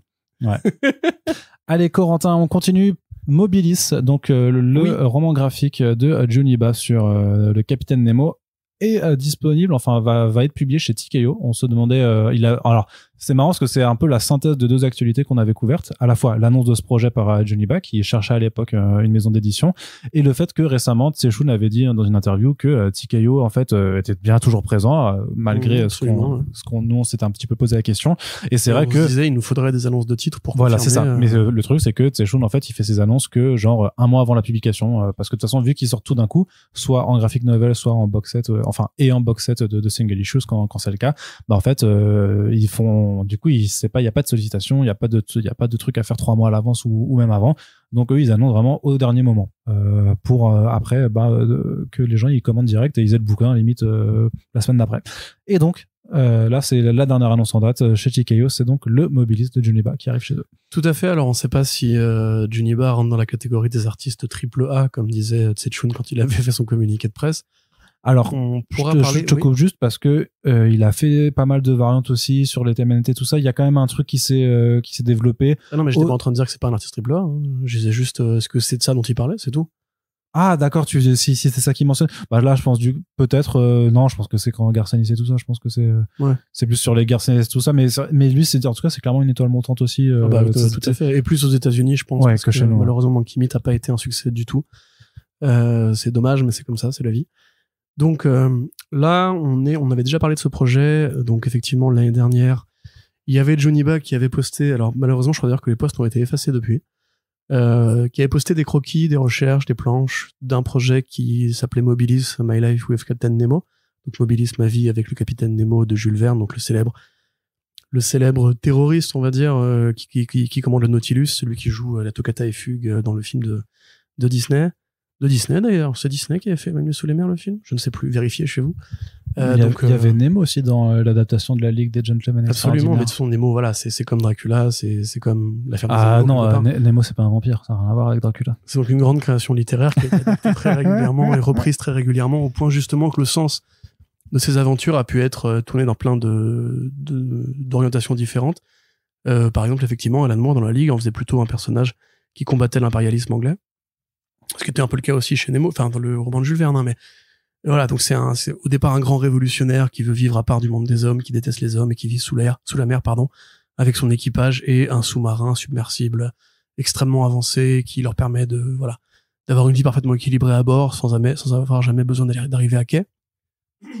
Et là, Juniba en fait quelque chose de plus écolo, c'est-à-dire qu'en fait, c'est toujours le capitaine Nemo, mais c'est plusieurs siècles après que la fonte des glaces provoquée par le réchauffement climatique, #CommunityNotes sur les réseaux sociaux, a fini par ensevelir la surface. Et donc mécaniquement, vu que le monde n'est plus qu'océan, le capitaine Nemo maintenant est un petit peu le dernier maître à bord. Il va quand même rester des humains, puisqu'on nous explique qu'une jeune orpheline trouve son chemin jusqu'au Nautilus, et que Nemo va l'adopter et tenter de l'élever en lui enseignant ses valeurs, tout en comprenant en fait que c'est à cause de gens comme lui, des gens de sa génération, que le monde a fini par péricliter. Donc il se pose la question de est-ce que c'est vraiment bien de lui enseigner ces valeurs-là, sachant que c'est ce qui a conduit à l'effondrement. Voilà, donc un sujet bien léger, bien funky town, qui a l'air très beau à regarder quand même, parce que Juniba, ça reste effectivement une brute de dessin, dans un style qui fait très un peu American manga, un peu même franga, on va dire par moment, qui fait très jeu vidéo, très Ankama un petit peu aussi, qui fait pas mal Gorillaz aussi, je trouve, mécaniquement, parce qu'il a fait Monkey Meat, on est obligé de faire le point de comparaison. Très Cartoon Network, pour une histoire qui là est quand même plus sérieuse. Donc le Nautilus, Nemo et l'orpheline vont arpenter les derniers restes de la Terre ensevelis sous les eaux, avec des créatures que la Terre a fabriquées pour se défendre face aux invasions humaines, face au danger humain. Donc une allégorie écologique et un point de vue assez pertinent sur ce qui va tous nous arriver. Qui au départ n'avait pas réussi à trouver de maison d'édition. TKO a mis la main au portefeuille pour acheter le projet. Effectivement, la stratégie de communication est un peu curieuse, parce que finalement nous on a appris l'existence de l'album via un tweet qui s'adressait au libraire pour dire commandez-le, il sort à telle date. Moi je trouve ça un peu étonnant quand même, justement, quand t'as un projet comme ça qui est autant dans son époque, qui canalise autant les frustrations d'une période où on a l'impression qu'on n'arrive pas à s'en sortir du point de vue écologique, et en même temps sur un personnage qui est quand même très connu. Le capitaine Nemo, ça peut être vendeur en Europe, ça peut être même vendeur au Japon, ça peut être vendeur sur plein de territoires. Je trouve ça assez étonnant de faire une annonce comme ça qui s'adresse directement au libraire plutôt que d'aller chercher le lectorat. Bon, c'est pour ça qu'après nous on est là, tu me diras. Mais voilà, en tout cas moi j'espérais que ce titre-là sorte un jour. Je pense qu'il serait temps qu'on reçoive Juniba pour lui parler un petit peu de son côté étoile montante, justement, et de d'où viennent les idées dans cet album-là. Donc surtout qu'en octobre il y a Félix Macaber qui sort chez Dark Horse. Tout à fait, oui, c'est vrai qu'il y a 2 sorties importantes de Juniba à 2 mois consécutifs. Et qui est vachement chouette, qui est très très très chouette, à la fois dans son univers visuel et aussi dans les idées que ça développe et tout. Donc effectivement un auteur qu'on vous a déjà recommandé, et en tout cas qui est à suivre réellement. Et donc Monkey Meat, c'est disponible en VF pour vous faire une première idée de l'univers de cet auteur dont on n'a clairement pas encore fini de parler, loin de là. Ensuite, autre nouvelle, Corentin, j'ai une question à te poser. Mm-hmm. Il faut répondre honnêtement. D'accord. Est-ce que tu aimes le cul? Oui. Juste oui. Disons que si je me compare à toi, j'ai un amour modéré du cul en comparaison d'autres gens, mais oui, c'est bien. Eh bien, tu seras ravi. Je valide le cul. Voilà, tu seras ravi de savoir que... Et toi, t'aimes le cul? Pour moi, c'est un peu la matrice du monde, en fait. Oui, je sais. C'est l'origine du monde. Même. Je ne vois le prisme de la culture que par le sexe, tout simplement. Pour ça que c'est bien de l'admettre, Arnaud, devant les gens en plus. Oui, de toute façon, les gens s'en étaient doutés, je pense. Donc, le thriller érotique de Sarah Cho et Priscilla Petraitis, qui arrive chez Aiwa Studios. Justement, c'est un genre, le thriller érotique, qui n'a pas énormément de représentants, en tout cas même l'érotisme en tant que tel dans la production de comics indépendants, et pas non plus n'a pas pignon sur rue. Généralement en fait on se cantonne beaucoup à Maria Lobet pour ce genre de choses là. Il y a Peter Milligan qui avait fait The Discipline, on s'en souvient encore, chez Image. Oui, quelques autres. Peter Milligan, il a quand même une petite. Ouais, mais liste dans la de production, BD. bien sûr, non, mais dans la production récente, alors que parce que d'un point de vue mentalité, généralement, Parce que oui, et puis, enfin généralement de toute façon c'est des bandes dessinées qui sont moins accessibles dans les comic shops, puisqu'aux États-Unis quand il y a des couvertures explicites on demande à ce qu'ils soient mis sous scellé. T'avais Money Shot, tu vois, mais même Money Shot, dont en plus qui parlait c'est pas un thriller. non, mais je veux dire que dans l'érotisme, dans la BD érotique aux États-Unis, même Money Shot qui était vendu comme un truc un peu coquin et tout cas salace. Non Ok, mais ça voilà, reste. non mais je veux dire que ça fait rire les lecteurs de franco-belge. Parce Oui, que si tu veux de la BD érotique en franco-belge et je veux dire pas érotique pas de la BD de cul, mais si tu veux des éléments d'érotisme ou de la nudité dans la BD franco-belge, limite c'est parfois quelque chose qu'on reprochait aux dessinateurs, c'était de foutre des meufs à poil pour pour telle ou telle raison. Donc c'est toujours marrant quand tu voyais un peu comment Vought communiquait sur Money Shot en disant que c'était quand même vachement hot, alors que franchement c'est très sage. C'est quand même assez sage. C'est pas le sage. frisson comics de la rentrée. Voilà. Mario Lebet est un peu plus cru déjà dedans. Un peu plus, oui. C'est déjà plus charnel et donc on verra bien ce qu'il en sera avec Red Light. Donc, ceci étant, il y a quand même c'est un marché qui existe, hein. C'est juste qu'il est moins couvert par nous, mais je pense à la série des Gun Honey. Ouais, mais c'est des polars cul. Enfin, littéralement, c'est ça. C'est-à-dire que vous avez une héroïne qui est un petit peu comme les héroïnes de Greg Rucka, sauf que elle s'envoie en l'air de manière frontale, explicite. Ça fait très penser aux romans de gare, là, les romans de gare. Oui, c'est exactement ça. Bah, c'est un éditeur qui fait du roman de gare. Okay, du roman de gare littéraire et qui a un département édition. Voilà. Que Ed Brubaker aime beaucoup parce qu'apparemment il réédite beaucoup de vieux polars un peu perdus.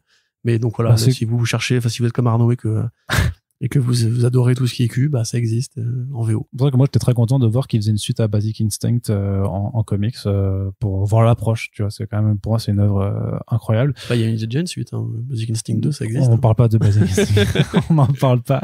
C'est comme American Psycho, on n'en parle pas, tu vois, il y a pas eu de suite. Donc Red Light, un thriller érotique présenté comme à l'intersection du sexe et d'un sujet un peu plus brûlant, l'intelligence artificielle, puisqu'on s'intéresse à une femme, enfin à une intelligence artificielle, donc une femme androïde, on imagine, qui n'a pas de conscience humaine, mais qui est robotisée et qui sert d'objet sexuel, qui est décrite comme une travailleuse du sexe, donc à voir si c'est une prostituée ou une stripteaseuse ou quelque chose comme ça, quoi. Ou une esclave sexuelle, et qui donc en fait va tenter de fuir leur ville toute pérave quand elle va tomber sur une petite fille qui s'appelle Lacey, en fait. Donc elles vont essayer de se sauver de leur situation de merde, sachant que la BD doit forcément aussi aborder de qu'est-ce qui fait l'être humain, qu'est-ce que c'est l'être humain, forcément. C'est quoi l'âme? Voilà. Sujet classique, mais donc sous l'angle d'un thriller érotique un peu cyberpunk. Surtout Priscilla Petraitis, qu'on avait vu sur Chariot, aussi chez Iowa Studios, qui dessine hyper bien. De Brian Hill. Et, qui va être fait en film, a priori. Ouais, ça on sait pas trop quand, mais voilà, c'est une dessinatrice qui est très très douée. Pareil, couleur très pétante, très néon, très flash, donc ça colle. En fait, tu dis parce que déjà Chariot avait cette esthétique néon, donc on voit très bien en quoi ça peut coller. Moi, je suis assez impatient, j'aime bien. Après, Iowa, c'est toujours le même, pas le problème, mais c'est toujours aussi cette particularité, c'est que ça vend des mini-séries de 4-5 numéros, il n'y a pas d'ongoing, il n'y en a jamais eu, il n'y en aura pas, même si parfois, comme Heretic, tu as des mini-séries qui se suivent et qui... Ouais. Enfin, après, je pense que c'est quand même la dernière. Hein. Oui, non, mais ou alors The Resistance, tu vois, qui techniquement ont plusieurs volumes et peuvent dérouler sur le long terme quand le long terme arrive, mais ça reste surtout des mini-séries qui sont des pitchs pour être adaptés quelque part ailleurs. Mais en même temps, s'il y a une resurgence du thriller érotique façon Basic Instinct et tout ça, moi, ça m'irait bien, parce que je crois qu'il y avait... C'était quoi le truc là qui était sorti avec Affleck et des Armas et qui en fait était nul? Ah oui, putain, mais j'ai pas regardé, je suis désolé. En eau trouble ou je sais plus quoi là. Je sais pas. Je sais plus. Deepwater, c'était pas Deepwater? Je sais pas du tout. Vraiment, okay, j'ai esquivé ce projet, je l'admets bien volontiers. Après, là, on dit thriller érotique parce que... Ah, c'était ça, au profond de Deepwater. C'est la façon la plus facile, de vendre ce projet, vu que c'est le thriller érotique, à ma connaissance, c'est un peu le seul genre d'érotisme qui a trouvé un écho auprès du très grand public, avec des films comme Basic Instinct, avec la filmo de Brian De Palma, avec ce qu'ont pu produire les Italiens en général d'ailleurs, sur ce genre-là, dans l'horreur et tout.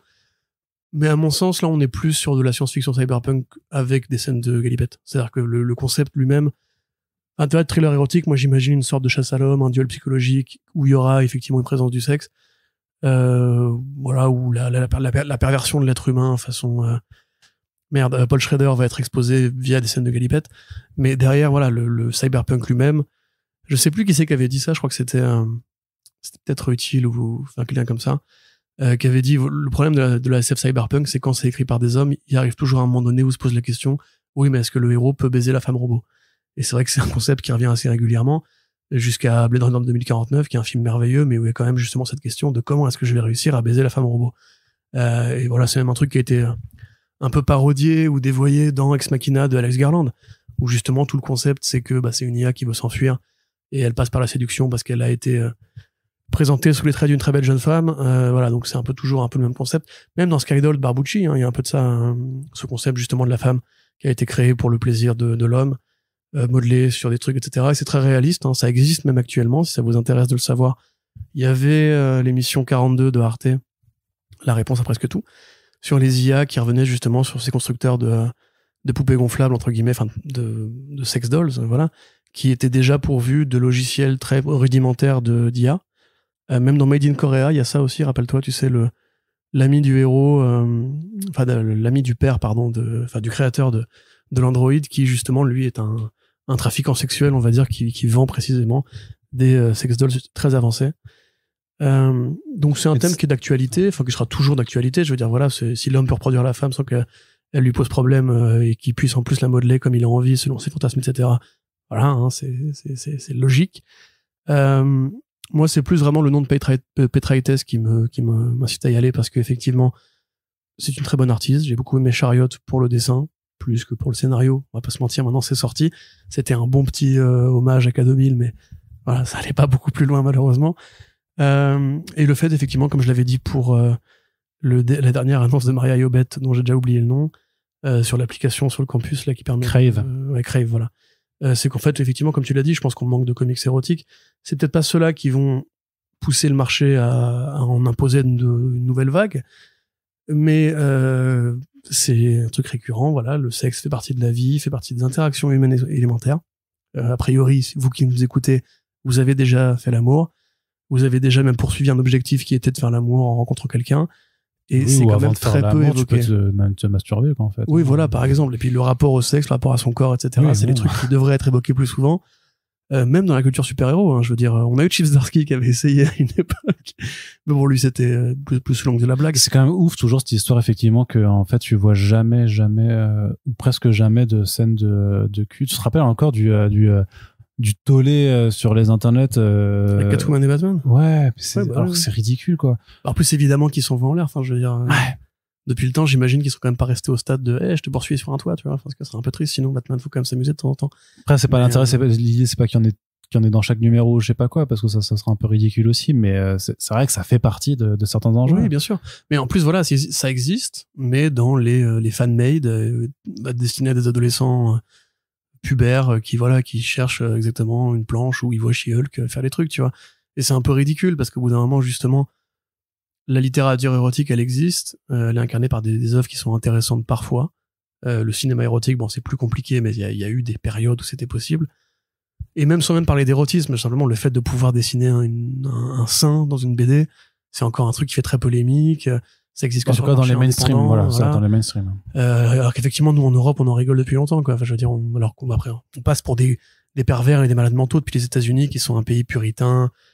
Voilà, encore une fois, revenez au chapitre sur Donald Trump plus haut, mais qui revient à des valeurs beaucoup plus médiévalistes, on va dire, beaucoup plus obscurantistes. Donc voilà, moi, le simple fait que le marché indé permette d'accueillir des productions qui ont l'air quand même d'être faites pour viser un public qui va être le même public que les fans de Saga, etc. Ouais, Saga, il y avait du cul. Saga, il y avait du cul, bien sûr. Ouais. Voilà, c'est plus ça qui m'intéresse dans l'actualité, parce qu'effectivement, Eiwa, on commence un peu à les voir venir sur le côté, on a monté une boîte d'édition, on fait des comics, d'accord, mais effectivement, si Netflix nous envoie un chèque, on n'est pas contre. Ce qui n'est pas un reproche en soi. Il y a beaucoup de boîtes qui se sont fort avec cet objectif-là. Mais à l'inverse, voilà, il serait bien aussi qu'on ait effectivement des trucs en plusieurs albums, avec des équipes créatives fixes. Et voilà, je n'y crois pas personnellement, mais un 3e volume de Erratic serait par exemple un très bon signal. Ouais. Ensuite, Matt Wagner, de retour sur Grendel en 2024. Oui. Donc ça, c'est une news Corentin Corps, comme on les appelle. C'est toi qui l'as saqué, hein. Je t'ai pas obligé, je t'ai pas forcé la main, hein. Non, mais quand je l'ai vu passer, je me suis dit, ça, c'est parce qu'en plus, c'est bien parce qu'à chaque fois, en fait, qu'on parle de Grendel, j'ai l'assurance de faire un monologue parce que tu vas jamais essayer d'aller lire Grendel. Si, j'ai les premiers tomes. Oui, tu l'as lu? Non, tu l'as ouvert? Oui. Tu l'as ouvert? Oui, j'ai feuilleté. T'as été à combien de pages? Oui, en plus, on en avait parlé parce qu'il y a, je sais plus quel artiste que j'aime beaucoup qui participe dedans, donc. Oui, alors ça doit être pour le projet qui arrive tout bientôt. Et puis, on en avait parlé parce qu'il me semble que Tim Sale en avait fait aussi. On en avait parlé lors de sa mort, justement. Arnaud. Mais oui, voilà. Donc tu vois, je situe quand même. Mais Tim Sale, grand pote de Matt Wagner, de son vivant. Enfin oui, mais pourquoi je précise de son vivant, évidemment. Donc voilà, là, Matt Wagner, qui avait donc prévu de faire un roman graphique pour revenir sur les origines de Hunter Rose, le premier porteur du masque de Grendel, parce que la série Netflix devait arriver. Ah oui, c'est vrai. C'est pour ça aussi qu'on en parlait. Donc ce truc-là va arriver en novembre, je dis beaucoup de fois le mot arriver. Ce truc-là va sortir en novembre et donc sera une sorte de remake des origines de Grendel. C'est assez rare pour être souligné quand même. Il y a très peu de grands artistes qui, comme ça, quand ils font une œuvre fleuve, reviennent sur les origines au point de les repenser. C'est pas arrivé avec Mac Mignola sur Hellboy, par exemple. Ça n'arrivera sûrement pas avec Spawn pour Todd McFarlane. Mais là, voilà, Grendel, c'est un peu l'œuvre de la vie de Matt Wagner. Ça fait quand même 40 ans qu'il est dessus. C'est long, 40 ans. Et il a fait différents volumes. Comme j'explique souvent, le masque de Grendel, il a le principe un peu comme le masque de Loki dans les comics de Masque. Il passe de main en main et il crée de nouveaux personnages à chaque fois. J'allais dire le masque de Zorro pour la blague, mais du coup, ça marche aussi, en fait. Ça marche aussi, effectivement. Ouais. Bah alors oui, on connaît quand même plutôt Don Diego de la Vega, mais effectivement, il y a eu d'autres porteurs du masque de Zorro.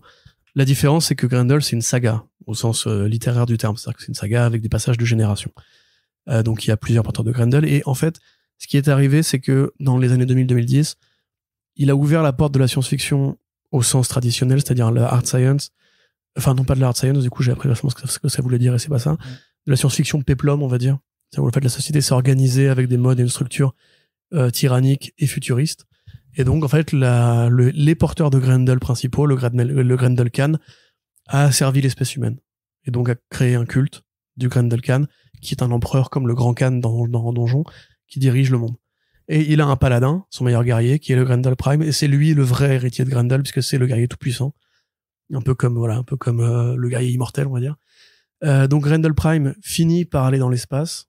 Je vais pas vous détailler pourquoi, parce que j'ai l'espoir fou et vain que vous allez finir par lire Grendel à force que je vous en parle. C'est vraiment bien, putain de merde. En plus, il y a Tim Sale dedans. Et donc ça, c'était Devil's Odyssey, où il partait avec son acolyte. Et à la fin de Devil's Odyssey, on t'explique que Grendel Prime doit rentrer sur Terre. Et à la Interstellar, en fait, le voyage sur Terre dans l'hyperespace impose une dilatation du temps, qui fait que quand il revient, ça fait quasiment 500 ans qu'il a quitté la Terre. Et entre-temps, les Grendel Khan ont été virés du pouvoir, et tout ce qui est Grendel est prohibé. C'est la dernière page de Devil's Odyssey où on voit Grendel Prime qui arrive et il y a écrit « Tous ceux qui seront Grendel seront pendus ». Donc ça fait encore une fois une nouvelle strate temporelle dans la saga, qui quand même du coup est vraiment très étendue maintenant. Une nouvelle aventure pour Grendel Prime, peut-être un nouveau Grendel, on ne sait pas, pour épouser la nouvelle topographie de ce monde. Et du coup, un nouveau chapitre super intéressant pour un mec qui, comme il le dit dans sa newsletter, malgré l'âge, malgré le poids des années, etc., est toujours en forme et a toujours envie de continuer. C'est super rassurant, je trouve. C'est comme, tu vois, Brian Talbot qui continue à sortir du Granville, toujours du feu de Dieu, c'est volume. Donc voilà, là je n'ai pas un obstacle, continuez à travailler jusqu'à attention, tant que ça vous passionne. Attention le macroniste là. Tant que ça vous passionne, attention, je précise bien. Ou reposez-vous, vous avez le droit aussi, c'est même mieux, je pense, si vous n'êtes pas artiste de comics. Mais ouais, du coup avec plaisir. Et il va faire aussi une nouvelle création originale qui sera annoncée en octobre, avec un artiste, où là il sera que scénariste, avec un artiste apparemment triple A, comme dirait Tsetchoun. Donc on verra bien, mais effectivement Matt Wagner qui est toujours vif de son crayon, ça fait très plaisir. Yes. Lisez Grendel. Très bien, merci beaucoup Corentin. On en a donc terminé pour cette partie comics, parce que en fait du côté de DC Marvel, pas grand chose à noter, si ce n'est que Marvel continue d'augmenter le prix de ses single issues. On va se retrouver avec du 4,99 pour du 32 pages, donc oui. Là ça commence à devenir... Et ils font un numéro spécial de Deadpool sans aucune raison, qui sera à 10 balles. Ouais. Et c'est marrant parce qu'avant ça aurait été genre une grosse annonce, genre on sort un numéro à 10 balles, achetez-le et tout. Alors que là c'est dans les sollicitations en mode tiens. Ouais, mais c'est juste en plus c'est très con parce que c'est juste parce qu'ils arrêtent la série d'Alyssa Wong en fait pas de nouveau, s'arrête au bout du 12e numéro, et plutôt que de continuer ou de faire des numéros d'ongoing spéciaux, en fait tu fais un one shot. Et si on ramenait les fans de Rob Liefeld qui existent. Ouais. Qui existent. Et ils sont même nombreux aux États-Unis. Et qui sont nombreux, très nombreux. Du coup, c'est encore Liefeld qui signe et qui dessine un des segments du numéro avec une variante. Voilà. Il y revient constamment en fait. C'est-à-dire qu'au lieu de faire les projets qu'il annonce chez d'autres maisons d'édition, en fait, il revient faire du Deadpool en même temps, permanence. entre ça et faire des NFT, hein. Putain, tu sais que je me suis fait la réflexion ce matin en plus en me disant qui se rappelle vous vous rappelez des NFT du métaverse? Oui, moi je me rappelle. Parce que moi j'ai juste une anecdote pour faire la transition avec la partie écran qui sera assez courte, mais juste que je me rappelle que quand on était à Station F, derrière nous il y avait une boîte, une startup qui faisait du NFT, et ce qu'ils vendaient aux gens, c'était des NFT, des tickets de concert auxquels tu vas. C'est-à-dire que plutôt que de garder ton ticket de concert, tu as un JPEG de ton ticket de concert. Voilà, j'espère qu'ils sont mis au chômage maintenant. Et qui se rappelle du clip de Snoop Dogg et Eminem où c'était leur Bored Ape qui rappait à leur place. Façon concert de Gorillaz, c'était affreusement gênant. C'était laid, c'était odieux. Mais il y a tellement de gens plus. Enfin, ouais, franchement, j'espère que vous avez bien perdu de là-dessus. Et Rob Liefeld qui voulait créer un univers partagé de super-héros en NFT. Ouais. Rappelez-vous, c'était le 3e qu'il avait annoncé en 5 ans, je crois. Donc... Voilà, au secours. Allez, Corentin, du côté de la télé, ton avis juste sur le trailer surprise un petit peu de Bodies, une adaptation d'un comic books de Cy Spencer. De Cy Spencer, merci, j'allais dire confondre avec Cy Spurrier, voilà. De Cy Spencer, qui était sorti chez Vertigo à l'époque. On avait vu ça, c'était en 2014 ou 2015, je m'en rappelle très bien. Concept, high concept quand même, puisque c'est une enquête criminelle qui se déroule sur 4 époques temporelles différentes. Donc, dans les comics dessinés par 4 artistes différents, où le même corps est retrouvé donc voilà à différents stades, donc du passé, du présent et du futur. Assez intriguant, plutôt vraiment, je crois que c'était plutôt pas mal bien ficelé. Faudrait que je le relise clairement pour me rappeler du dénouement, parce que je ne l'ai plus en tête. Après, c'est vrai qu'à l'époque on était peut-être moins regardant avec les créations Vertigo, vu que c'était en train de méchamment. C'était pas encore, ouais, c'était les dernières années, quoi. C'était les dernières années. Ouais. Mais il y avait encore quelques trucs qui étaient moi que je trouvais plutôt. Il y avait sympa. Coffin Hill qui sortait régulièrement. Il y avait Slash and Burn de Cy Spencer aussi. Quelques autres trucs, mais bref, voilà, peu importe. Et donc voilà, il y a un trailer, puisque effectivement c'était une adaptation pour Netflix, et ben ça va sortir. Oui, alors on avait complètement perdu de vue le projet. Je sais pas s'il y a vraiment de l'actualité autour, pour être honnête. Ben, ça s'est tourné, quoi. Parce qu'il y a quand même. Bon, l'intérêt du comics, c'est aussi la variété graphique qu'induit la rotation d'artistes. Je me rappelle que t'avais tout la loté dessus. Et Dean Armstrong, le co-créateur de Black Hammer avec Jeff Lemire, qui est pas n'importe qui, hein, c'est un très bon dessinateur. Mais en fait, ça allait c'est vrai que en fait, ça allait très vite parce que l'adaptation a été annoncée. Enfin, nous, on l'avait relayé il y a un an, en février 2022, et après, les choses se sont faites. Il n'y a pas eu de grosses annonces en fait sur le casting et tout ça. C'est juste que ça s'est fait vraiment un petit peu en douce. Mais pas dans pour rien, à l'ombre. mon sens, c'est que c'est une petite série à l'échelle de Netflix, puisque c'est donc une série limitée en 8 épisodes et une prod britannique. Et généralement, on a tendance à entendre moins parler des productions britanniques parce que le circuit de la presse spécialisée est peut-être moins présent là-bas. Que les médias américains, les médias américains de type Hollywood Reporter et Deadline couvrent pas la moindre production BBC parce qu'il y en a quand même beaucoup à l'année. La télé est bien vivante au Royaume-Uni, elle est même plus comment dirais-je, pas variée, c'est pas le mot, mais elle est plus riche en termes de production de genre, on va dire. Voilà, pour être non offensant envers nos amis de France Télévisions qui parfois font des bonnes choses. Parce que nous c'est quand même plus on est moins dans la production de contenus originaux. Ça existe, mais voilà, c'est plus des séries d'enquête avec un détective de 45 ans, mi-beau gosse, mi-vieux beau, qui va plaire à une certaine démographie de spectateurs, spectatrices, ou HPI, voilà. Nous, c'est plus le polar. Eux, ils font beaucoup plus de séries de genre, beaucoup plus de séries historiques, beaucoup plus de séries de science-fiction aussi. Ils ont pas un radis, en général, mais ça les empêche pas de produire. Et donc, je pense qu'on a dû louper le truc parce que, effectivement, Netflix a pas l'air d'avoir mis des gros moyens dessus non plus. La seule vraie vedette internationale du casting, c'est Stephen Graham. Stephen Graham, Arnaud, tu le connais, voilà, c'est celui qui joue dans Venom 2. Oui. C'est Toxine, évidemment. Mais c'est un très bon acteur au au-delà de ça, voilà, c'est le chef dans le film The Chef que vous devez de voir, surtout si vous avez aimé la série The Bear, parce que la série The Bear reprend quelques idées de mise en scène à la série The Chef, où il joue donc un chef écossais qui vit la pire soirée de sa vie, filmé en plan séquence incroyable. C'est aussi le Al Capone de la série Boardwalk Empire, une série qui est merveilleuse, une série qui est magique, une série dont on parle trop peu à mon sens par rapport aux autres séries HBO.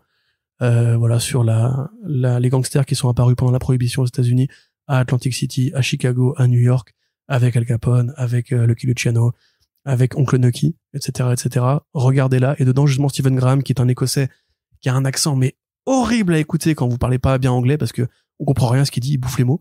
Et ben là, il fait un accent italo-américain, mais parfait. Enfin, il y a rien qui déconne. Donc bref, voilà, regardez Boardwalk Empire, regardez The Chef. Là, il va jouer un des personnages de la série, et c'est un peu la plus grosse prise, j'ai l'impression, dans le casting. Ils font un effort, si, quand même, pour varier la photographie entre les différentes époques, mais ils sont quelque part un peu obligés, puisque le concept de bodies, comme tu l'as dit, c'est donc 4 périodes, mais c'est 4 périodes qui sont essentielles dans les codes de la fiction policière. C'est-à-dire qu'il y en a une, c'est 1890, donc c'est l'époque Sherlock Holmes, c'est l'époque de Jack l'Éventreur, donc de From Hell, etc. Donc c'est une période qui est très riche, et d'ailleurs qui est souvent adaptée par la télévision britannique, comme Reaper Street et tout, qui est très riche en termes de détective. Après, c'est 1940, donc là, on voit bien, voilà, c'est le détective des films noirs, des romans noirs, en imperméable et au chapeau feutre. Puis ensuite, c'est la modernité. Donc là, qui nous renvoie, alors en l'occurrence, c'est 2014 dans la BD, 2023 dans la série, puisque ça se réfère à l'année où nous sommes en temps réel. Donc là, pareil, voilà, on est aussi dans une période qui est très riche, même depuis 10 ans, sur les fictions détectives. C'est l'un des plus gros, enfin, ça a été l'un des plus gros créneaux de la télévision américaine et de la télévision française, encore une fois. Et ensuite, c'est 2050, parce que, il y a, encore une fois, un héritier naturel des romans noirs et du feuilleton noir en général, qui est le cyberpunk, puisque cyberpunk, c'est pas juste les robots, le futurisme, les hologrammes, c'est aussi, depuis Blade Runner, le vieux détective à la Philippe Marlowe dans un monde futuriste. Et là, vous avez des tonnes d'œuvres qui couvrent ce genre de fiction-là. Même celle de Scott Snyder, par exemple. Voilà. Je me souviens plus du nom. Mais donc voilà, donc c'est effectivement intéressant de ce point de vue-là. Maintenant, Bodies, c'est plus la conclusion qui est intéressante, à mon avis, et la variété graphique. Là, la série a l'air quand même de faire un peu petite prod britannique, même j'ai envie de dire. Mais comme je l'expliquais, c'est pour ça que je me suis tapé ce paragraphe introductif, il y a un vrai public pour ça. Il y a un vrai public parmi les Whovians, parmi tous les mecs qui aiment bien justement ce côté un peu très très ancré, les deux pieds dans le réel, avec peu de moyens et de l'inventivité pour faire vivre un univers cohérent et riche, en trouvant plein d'idées super intéressantes, avec plein de gens qui aiment beaucoup les castings britanniques aussi, parce que c'est vrai que c'est une école d'acteurs et d'actrices qui est très riche, qui est même, à mon sens, encore beaucoup mieux développée que ce qu'on peut produire en France à l'échelle de la télévision, je précise. Donc ouais, carrément. Voilà, on verra bien ce que ça donne. Très honnêtement, moi je sais pas trop si ça va marquer les esprits, je ne pense pas du tout, hein, très honnêtement. Il y a un moyen que ça trouve un petit public, mais de toute façon il y aura pas de saison 2. L'auteur, malheureusement, on a oublié de le préciser, oui, nous a quittés il y a quelques années, ouais. à l'âge de 56 ans, ce qui était une mort un peu tragique à l'époque parce qu'il avait probablement encore des choses à dire et à faire pour la bande dessinée. Donc l'argent qui a été touché pour l'adaptation a probablement été à ses héritiers, sa famille, j'imagine, ou aux artistes qui ont travaillé dessus, même si Vertigo, c'est aussi du creator shared, donc voilà, je ne sais pas exactement qui a touché de l'argent dessus. Ouais, ça appartient pas aux auteurs, quoi. Voilà, donc, même Bodies, là, c'est la BD, avait pas fait grand bruit, je pense pas qu'elle a été beaucoup rééditée ensuite. Donc en fait, voilà, si ça marche pas, tant pis, ça aura fait de mal à personne. Si ça marche bien, quelque part, tant mieux, mais en même temps, ça va profiter à pas grand monde à part à Netflix. Donc en fait, c'est un peu dommage, mais la série elle-même, vu qu'en plus elle a pas été de campagne de promo très tapageuse et que personne n'a suivi le feuilleton de sa conception, ça a l'air un peu d'être une série comme ça, quoi. Une série qui va tomber, qu'on aura mais qui sera probablement oublié au bout de quelques mois. Ou à l'inverse, qui va peut-être être super bien et qui va gagner de l'auditoire par bouche à oreille. Hein. Peut-être. T'es jamais à l'abri d'une bonne surprise. Corentin, jeu vidéo, Hellboy Web of Weird a une date de sortie. Oui. C'est cool. C'est quand? C'est en octobre. Oui, lequel? Je sais plus. Le 4, je crois. Ou le 4 ou le 3. Mais ouais, alors pareil, étonnante campagne de promo quand même, parce que on découvre le jeu l'année dernière pendant les Game Awards, je ne sais plus. Puis un autre trailer, puis finalement on n'en parle pas trop, on dit juste que c'est un roguelike voilà, au niveau du gameplay. Et là, la Gamescom arrive, et donc le studio de développement Upstream Arcade se déplace, présente un nouveau trailer avec la date de sortie, et une vidéo de gameplay commentée par IGN de 6 minutes, donc vous pouvez aller voir si ça vous intéresse, où ils nous disent, voilà, ça sort dans 1 mois et demi. Et donc, super. Moi, je suis très content, effectivement, c'est un jeu, je pense pas qu'il faut l'attendre comme on attendrait un gros AAA avec des valeurs de prod exceptionnelles, etc. Ça va quand même être du jeu en arène. Oui, c'est pas Starseed, quoi. Enfin, en arène, dans des espaces plus resserrés, avec une progression dans un espace, pas mal de cinématiques apparemment quand même.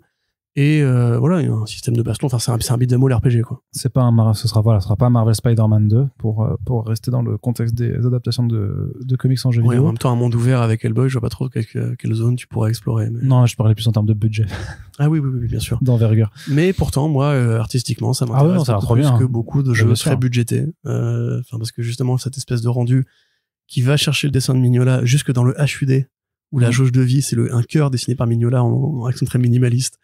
Ce qui est vraiment juste une putain de bonne idée. Le gameplay a l'air un peu répétitif, pour rien vous cacher, mais bon, c'est le principe de ce genre de jeu. Il y a beaucoup de jeux géniaux qui ont des gameplays répétitifs. Hein. Là, je suis en train d'avancer sur... Merde. TMNT? Attends, j'y jouais hier soir. TMNT? Non, pas TMNT. Le Beat'em All, le Dark Fantasy. Le 2 est sorti récemment, là. Ah, Blasphemous? Voilà, merci. C'est pas un beat'em all. Non, mais c'est un Castlevania-like, enfin, c'est un Metroidvania. Voilà, le gameplay est pareil, hein. Il est ultra répétitif, hein, je veux dire. Ah, il y a quand même Tu tapes, tu esquives, tu tapes, tu esquives, enfin, c'est... Ah, tu comptes surtout. Hein. Les esquives, Oui. c'est pour les nuls. Bah, écoute, moi, Faut le sens au moins, j'ai fini le premier, hein, Faut donc, le sens du du coup, timing, ouais, si parce je peux me permettre. Ouais, parce que moi, j'étais en train de rédiger des articles. Espèce de gros con. Donc voilà, il y a des super jeux qui ont des gameplays répétitifs, c'est pas un problème. Là, c'est la performance graphique qu'on Ouais, la salue. direction artistique, ouais. Et je pense, voilà, sincèrement, que là, s'il y a un seul moyen de faire découvrir l'univers de Hellboy à des gens qui, de base, n'iraient pas lire des comics, c'est bien ce truc-là. Surtout que là, pour le coup, il y aura pas de cassure entre l'allure du jeu et celle des BD. Ouais, donc c'est ça qui est trop bien. Hein. Et justement, il y a une vraie scène des fans de roguelite, il y a une vraie scène des fans de cel shading, qui aiment bien ce genre de conneries. Là, il y avait une sorte de... j'ai vraiment la mémoire dans la poche aujourd'hui, là, comment ça s'appelle? Le jeu de skate de Sega. Jet Set Radio, voilà. Il y a une sorte de Jet Set Radio-like qui est tombé sur Switch. Mais moi, immédiatement, j'ai voulu l'acheter. Après, j'ai vu le prix, j'ai fait finalement non. Je vais attendre les soldes, comme d'habitude. Ouais. Mais tu vois, voilà, il y a une vraie scène de gens qui adorent le cel shading, qui adorent ces rendus en 2D, enfin, en fausse 2D, dans des univers 3D. Bien sûr. Là, c'est clairement un jeu qui est fait pour ces gens-là. Et peut-être que si Dark Horse c'est pas trop con, ils se greffent à la sortie pour dire, voilà, un code pour acheter une version numérique de Hellboy tome 1 ou un truc comme ça. Voilà, c'est là que l'opération est intéressante. C'est comme le comics Batman Fortnite. Moi, je m'en fous complètement de ce truc. Voilà, ça m'intéresse pas du tout. Et qui n'a pas converti, a priori. Ben oui, mais peut-être que justement, c'est les genres d'opérations, genre acheter le comics et vous pouvez avoir des codes qui, au moins, dirigent le mec lambda de moyen qui va aller vers un rayon comics. Peut-être qu'en chemin, il va tomber sur Demon DS. Après, on avait vu voilà. que spécifiquement, le Batman Fortnite s'est beaucoup vendu dans les GSA et on sait, encore teasing du podcast à venir, mais tout rapidement, que justement que ceux qui achètent en GSA justement sont peut-être trop éloignés géographiquement pour aller se rendre en librairie. Ouais. Chose qu'on a aussi Merci de me péter le moral. mis sur le papier. Corentin, on termine avec le bras de fer qui continue entre la MPTP et la WGA, donc la grève des scénaristes, qui a priori est parti pour péter tous les records en fait de durée. Tout à fait. Alors dans le dernier front page, on évoquait le fait qu'ils étaient en train de discuter pour éventuellement accoucher d'une résolution, puisque la MPTP, donc l'Alliance of Motion Pictures and Television Producers, donc l'alliance des producteurs, hein, simplement diffuseurs, producteurs et grands Quand studios. tu dis ça, j'imagine trop des producteurs en costume de Tokusatsu comme ça en train de faire l'alliance des producteurs. Oui, avec des pauses. Amazon, Apple, Warner, Bros Discovery. Lui, il a pas. Et dans le méca Disney, t'aurais une grande souris robotique pilotée par Bob Iger avec un air méchant. Attention, les acquis sociaux, il faut tous les dégommer. Donc on parlait de ça parce que donc voilà, la MPTP avait fait une offre à la Writers Guild of America, donc la guilde des scénaristes. N'hésitez pas à me dire dans les commentaires de ces podcasts si jamais c'est trop long ces points-là, parce qu'à chaque fois j'ai l'impression de monologuer pendant 40 minutes, mais c'est pour essayer de contextualiser un peu et d'expliquer ce monde qui nous est un peu étranger à nous fans de comics. Donc pour résumer, on se rappelle, les revendications portaient sur le partage de la valeur, donc les payes des scénaristes, sur les piges, donc quand un scénariste est engagé pour signer un contrat, et ensuite sur le long terme en droit d'auteur, voilà, sur le temps de travail et la taille des effectifs, puisque les équipes de scénaristes ont été considérablement réduites en taille et en temps pour créer un script sur les séries télévisées. Une série télévisée rarement écrite par un seul mec, c'est une writer's room, ils sont plusieurs, ils échangent des idées, l'un va avoir le story credit, l'autre va avoir le script complet, etc. Et c'est vrai que ces équipes-là se sont réduites en taille parce que les studios ne voulaient pas dépenser autant d'argent qu'avant, et en temps, parce qu'avant elles pouvaient avoir jusqu'à 13, 14, 15 ou 16 mois pour écrire une saison de 15 épisodes. Aujourd'hui, on est plutôt sur du 15-16 semaines, je veux le dire. Ici, aujourd'hui, on est plutôt sur du 10 semaines, grand max, entre guillemets. Et enfin, le dernier point, et le plus important, je crois, c'est la génération de scripts par les IA de type chatbot. Ce qui, du coup, là, va nous éclairer un peu. La MPTP, donc, a fait une contre-offre à l'offre de la WGA, où il disait, on vous protège par rapport aux IA, c'est-à-dire que vous pouvez encore percevoir une partie des royalties si vous êtes engagé à la commande pour travailler sur un script qui a été généré par une IA. Quelle horreur, putain. Donc tous les mecs qui m'avaient dit mais tu étais parano, on a besoin du dernier maillon de la chaîne, une IA pourra jamais écrire un script complet, etc., etc. Et ce que on a toujours répondu à l'époque, c'est que l'IA n'est pas qu'un outil, c'est faux, et j'aimerais que cette rhétorique sorte un peu de la tête des gens qui entendent ça de la part de gens dont le métier n'est pas mis en danger par les IA, comme c'est le cas de Stuart Bullen par exemple, ou des réalisateurs qui pensent qu'ils sont protégés. D'ailleurs, il y a un article à faire sur la Directors Guild of America, là, la guilde des réalisateurs. Je pense que Stuart Bullen est trop confiant. Mais parce que lui c'est un point de relais entre l'artisan qui va faire l'image virtuelle, qui pourra être grand remplacé, et le studio qui... Je l'avais quand même confronté à... Oui, mais il t'a répété la rhétorique et le langage que tout le monde utilise. C'est-à-dire que ça va nous libérer du temps pour faire des tâches moins répétitives. Super. Mais il n'est pas dit déjà demain que les tâches en question ne soient pas elles aussi remplacées par des IA. Et il est surtout pas dit non plus. Il y a un lecteur d'ailleurs, enfin un auditeur-lecteur, qui nous a envoyé un message par rapport justement au fait que dans son métier à lui, je le salue d'ailleurs, dans son métier à lui, il commençait déjà à considérer l'idée de remplacer son poste de travail par des IA. Et qu'il commençait à être informé par leur direction, ça a commencé à être le cas. Alors c'était quelle branche de métier? C'est conseiller bancaire. Ah ouais, en plus, donc plus en même temps, ça c'est assez logique. Ouais. Je veux dire, une banque, déjà actuellement, moi tu vois, qui ai pris un prêt bancaire récemment après une longue bataille avec la vie pour pouvoir enfin m'endetter sur 30 ans et avoir un prêt à rembourser jusqu'à ma mort. Voilà, et on t'explique déjà qu'il y a déjà des algorithmes qui choisissent si tu veux être éligible ou non en tant que emprunteur potentiel, etc. C'est déjà un peu le cas. Voilà, les banques font déjà appel à des processus automatisés, et effectivement, vu que c'est la banque qui tient le capital, elle va réduire autant que possible les coûts humains. Enfin, ça me paraît assez logique, quoi. Donc ça c'est un autre débat, et j'ai pas envie d'énerver les gens qui nous écoutent et qui sont de droite et qui supportent déjà Mediatrip très régulièrement. Ce que je veux dire, c'est que voilà, cette rhétorique, en fait, elle est déjà invalidée parce qu'il y avait déjà eu des articles dans la presse, encore une fois, que beaucoup de gens avaient contesté, qui disaient que Hollywood, ce qu'ils avaient en tête, c'était on va faire générer un pitch ou une bible ou un script complet par une IA, mais on a conscience qu'elle manquera d'humanité. Que ce script-là va manquer d'humanité.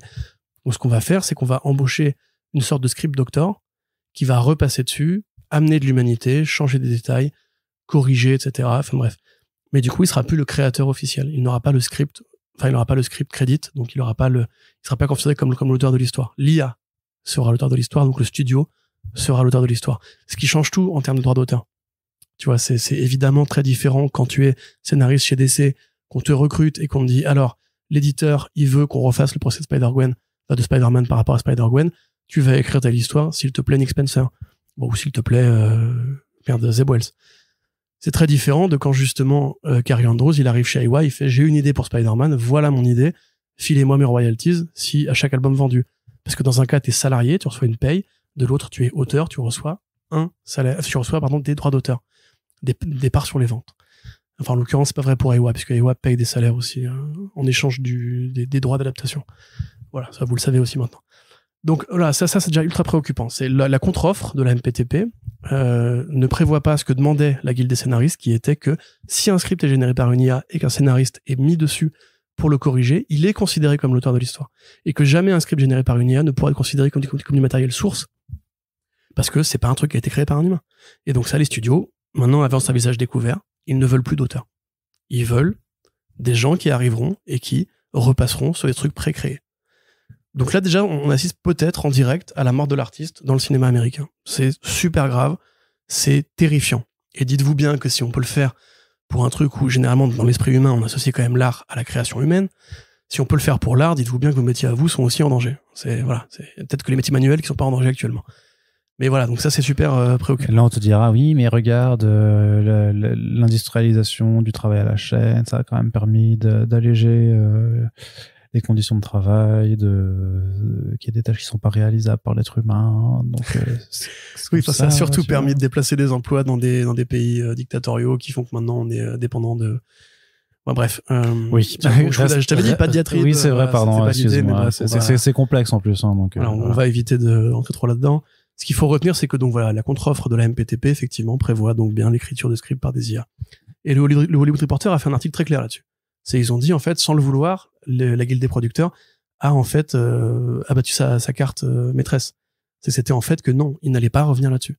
C'est le futur. Point. Les IA sont là, elles sont là pour longtemps, elles sont là pour rester.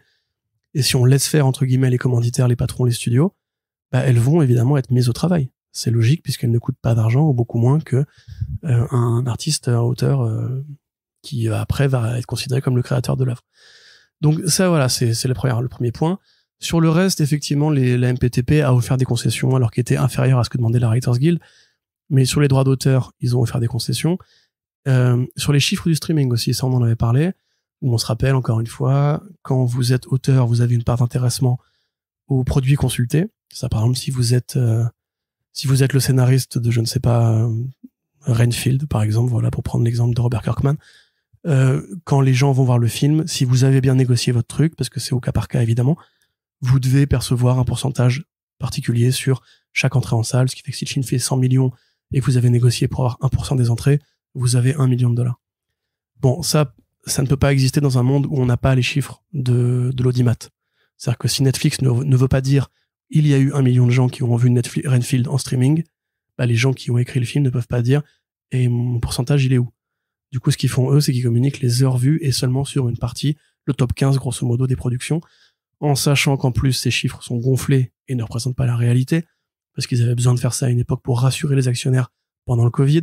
Depuis, les méthodes ont encore changé, avec des points de détail qui se sont affinés.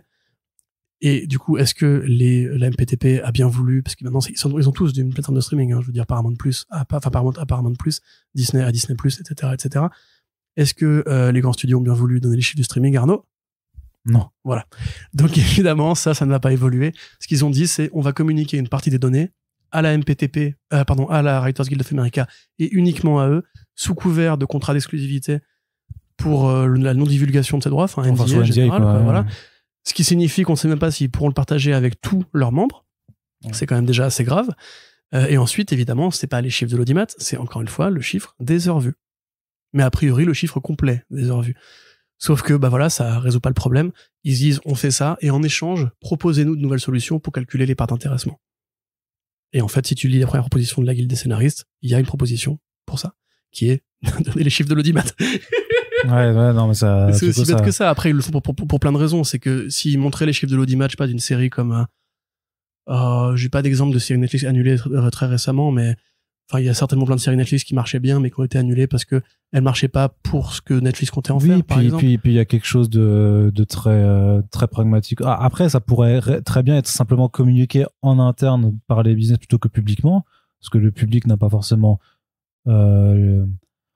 besoin, je sais pas, c'est pas une question de besoin, mais je veux dire, il y a rien qui oblige en fait une entreprise à devoir communiquer à son public sur certaines choses. Après, c'est sûr que si tu expliques pas quelque chose et parce que tu veux pas communiquer tes chiffres, ça peut, les gens peuvent te poser des questions. Netflix, ils communiquent jamais, hein. Ils disent la série est annulée, point. Ouais, voilà, c'est ça. Mais je veux dire qu'effectivement, pour les autres professionnels, en fait, je veux dire qu'ils voudraient pas forcément le communiquer publiquement parce que, par exemple, là, imagine, t'es Netflix, tu bosses avec un tel studio, ta présente série n'a pas du tout fonctionné, mais tu voulais encore travailler avec eux, ils vont dire, non, votre série c'est pas regardé, donc je vais arrêter de bosser avec vous. Bon. Alors déjà, et ensuite, si tu prends un exemple tout bête, celui de Marvel Studios, les séries, elles coûtent 200 millions.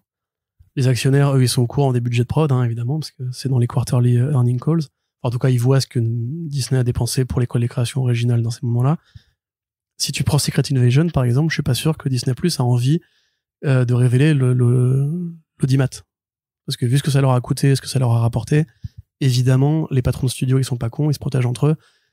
Il est hors de question de dire, regardez, on a mis tant de pognon dans ce truc-là, ça n'a pas marché. Parce qu'après, les actionnaires, ils sanctionnent. La valeur de l'action, elle dégringole. Et c'est exactement ce qui est arrivé avec Bob Chapek, d'ailleurs. Ils ont vu les chiffres, qui étaient déjà truqués, d'ailleurs, parce que Bob Chapek avait déplacé des chiffres dans les colonnes en disant, ouais, telle série Disney+, non, mais on l'a fait pour Disney XD à la base, hein, vous inquiétez pas. Et finalement, ils ont vu la dépense et ils ont dit, oh là là, mais il est fou ce mec, mais il claque tout le pognon dans Disney+, alors que ça rapporte pas un rond. Mais dégage, tu sors. Et donc voilà, ça c'est une omerta qui va continuer, c'est comme ça. Et honnêtement, ça, je pense pas que la moindre grève pourra ébranler ce système-là. Donc les concessions qui ont été faites ont été jugées insuffisantes par les représentants de la guilde des scénaristes, en sachant déjà que quand l'offre avait été faite, la guilde des scénaristes avait donc eu un rendez-vous avec 4 patrons de studio, notamment Ted Sarandos de Netflix et Bob Iger de chez Disney. Ils sont arrivés, et la Writers Guild a dit, bon bah, ok, on voit que vous faites un pas vers nous, on va voir si on peut discuter, affiner certains points. Et les grands patrons leur ont dit, non, tu vas prendre ou à laisser. Alors, on va t'expliquer pourquoi notre offre elle est géniale. Et c'est vraiment ça, apparemment. Ce qui s'est dit, c'est que ils les ont invités pour leur présenter pourquoi l'offre était géniale. Ça, c'était lundi dernier. Et à l'instant, bah, du coup, ça a duré 20 minutes, hein, parce que les syndicats, ils ont dit, bah, pas de négociation, dégage. Donc, ils ont quitté la table de négociation. Et au moment où ils sont partis, t'as la présidente de la MPTP qui a appuyé sur un petit bouton send, où elle a publié en ligne toute l'offre qui avait été faite par la MPTP pour bien montrer qu'ils faisaient un effort. Que c'est les syndicats, les bâtards, quoi. Voilà, donc c'est une bataille d'image, hein, évidemment, c'est pour dire, regardez, on a fait un effort, et les enfoirés, ils veulent pas accepter.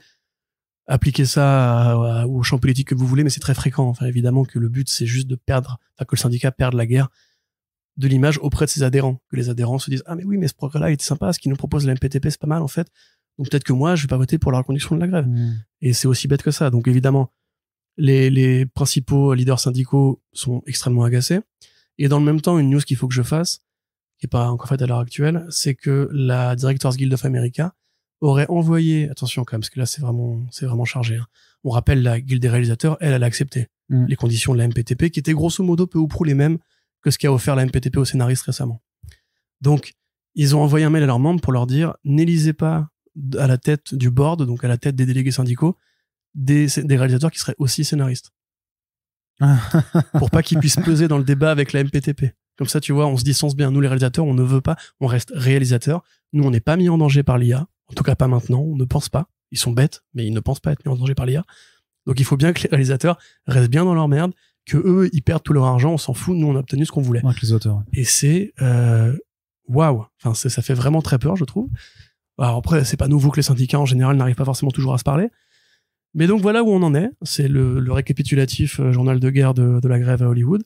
Dans le même temps, évidemment, la SAG-AFTRA, donc le syndicat des acteurs et des actrices, la Screen Actors Guild, en résumé, continue de mener le front. On croyait que les studios allaient revenir vers eux. C'était le plan initial qui avait été développé par le Hollywood Reporter.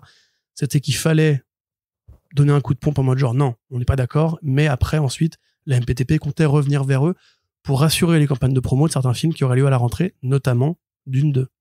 Or, Dune 2, ça nous a pas échappé, il a été repoussé. Parce que la Screen Actors Guild, elle a répondu, bah, va te faire foutre. Déjà, tu vas commencer à nous parler correctement. Dans l'intervalle, en plus, la Screen Actors Guild, qui est quand même sympa, autorise certains acteurs, ça va être le cas pour le Megalopolis de Coppola, à faire les tournées promo. Pour les projets plus risqués, dont le succès n'est pas garanti. Ouais, plus indé, quoi. Ouais. Voilà, et dont les réalisateurs, justement, parce que eux, ils sont solidaires, sur lesquels une carrière entière peut se jouer. Donc voilà, c'est un peu la division. Très clairement, la MPTP n'a aucune envie de céder aux revendications principales. Je pense qu'ils pourront céder à tout, en fait, sauf à l'IA, parce qu'en fait, tu peux très bien dire, ouais, ok, on vous file tout le pognon que vous voulez. Si demain, les scripts sont écrits par des IA et qu'il y a juste 2 ou 3 scénaristes par projet, ça leur coûtera tellement moins cher, en fait, qu'ils pourront toujours dire, ouais, bah, tiens, vous pouvez prendre tes royalties. Ouais, c'est vrai. De toute façon, on en paye 10 fois moins qu'avant. Donc, oui, on peut te payer mieux, pas de souci. Donc, voilà. C'est la grève. Et on parle de tout ça, évidemment, parce que ça a un impact sur les adaptations de comics. Vous avez dû voir que l'été a été très pauvre en actualité. Bah oui, c'est ça. Mécaniquement. Vous savez que la partie écran, elle tient à très peu de choses en ce moment. C'est pareil que pendant le Covid, hein, en vrai. Exactement. C'est assez similaire, je trouve. Mais très bien, merci beaucoup pour ce récap, Corentin. Et on en termine pour ce podcast. On espère que ça vous a plu. On espère que ça vous plaît toujours de nous écouter parler d'actualité comics 3 fois par mois. Si c'est le cas, n'hésitez pas à le faire savoir et à soutenir le podcast, quelle que soit la façon. Vous le faites vraiment de la façon de laquelle vous le voulez. C'est-à-dire que vous pouvez commenter, bien entendu. Il y a des petits commentaires qui apparaissent sur Spotify, donc merci aux personnes qui jouent au jeu et qui commentent aussi sur cette plateforme. Et voilà, il y a sur Podcast Addict, sur Apple Podcast, voilà, il y a plein d'endroits où vous pouvez mettre des petites étoiles, des petites notes et des commentaires. C'est toujours sur firstprint.fr. Et sur firstprint.fr, bien entendu. Vous partagez donc, ça je l'ai dit aussi. Et puis on a le Tipeee qui est ouvert. On démarre le mois de septembre là à l'heure actuelle. Donc si vous voulez faire un petit don ponctuel ou rejoindre l'aventure avec un type mensuel, vous êtes les bienvenus. Et on remercie Alexandre notamment qui était le dernier à nous avoir aidé à la fin du mois d'août. Merci à toi. Merci à toutes et tous de nous avoir écoutés. Puis on se dit à très bientôt pour les prochains podcasts. Salut.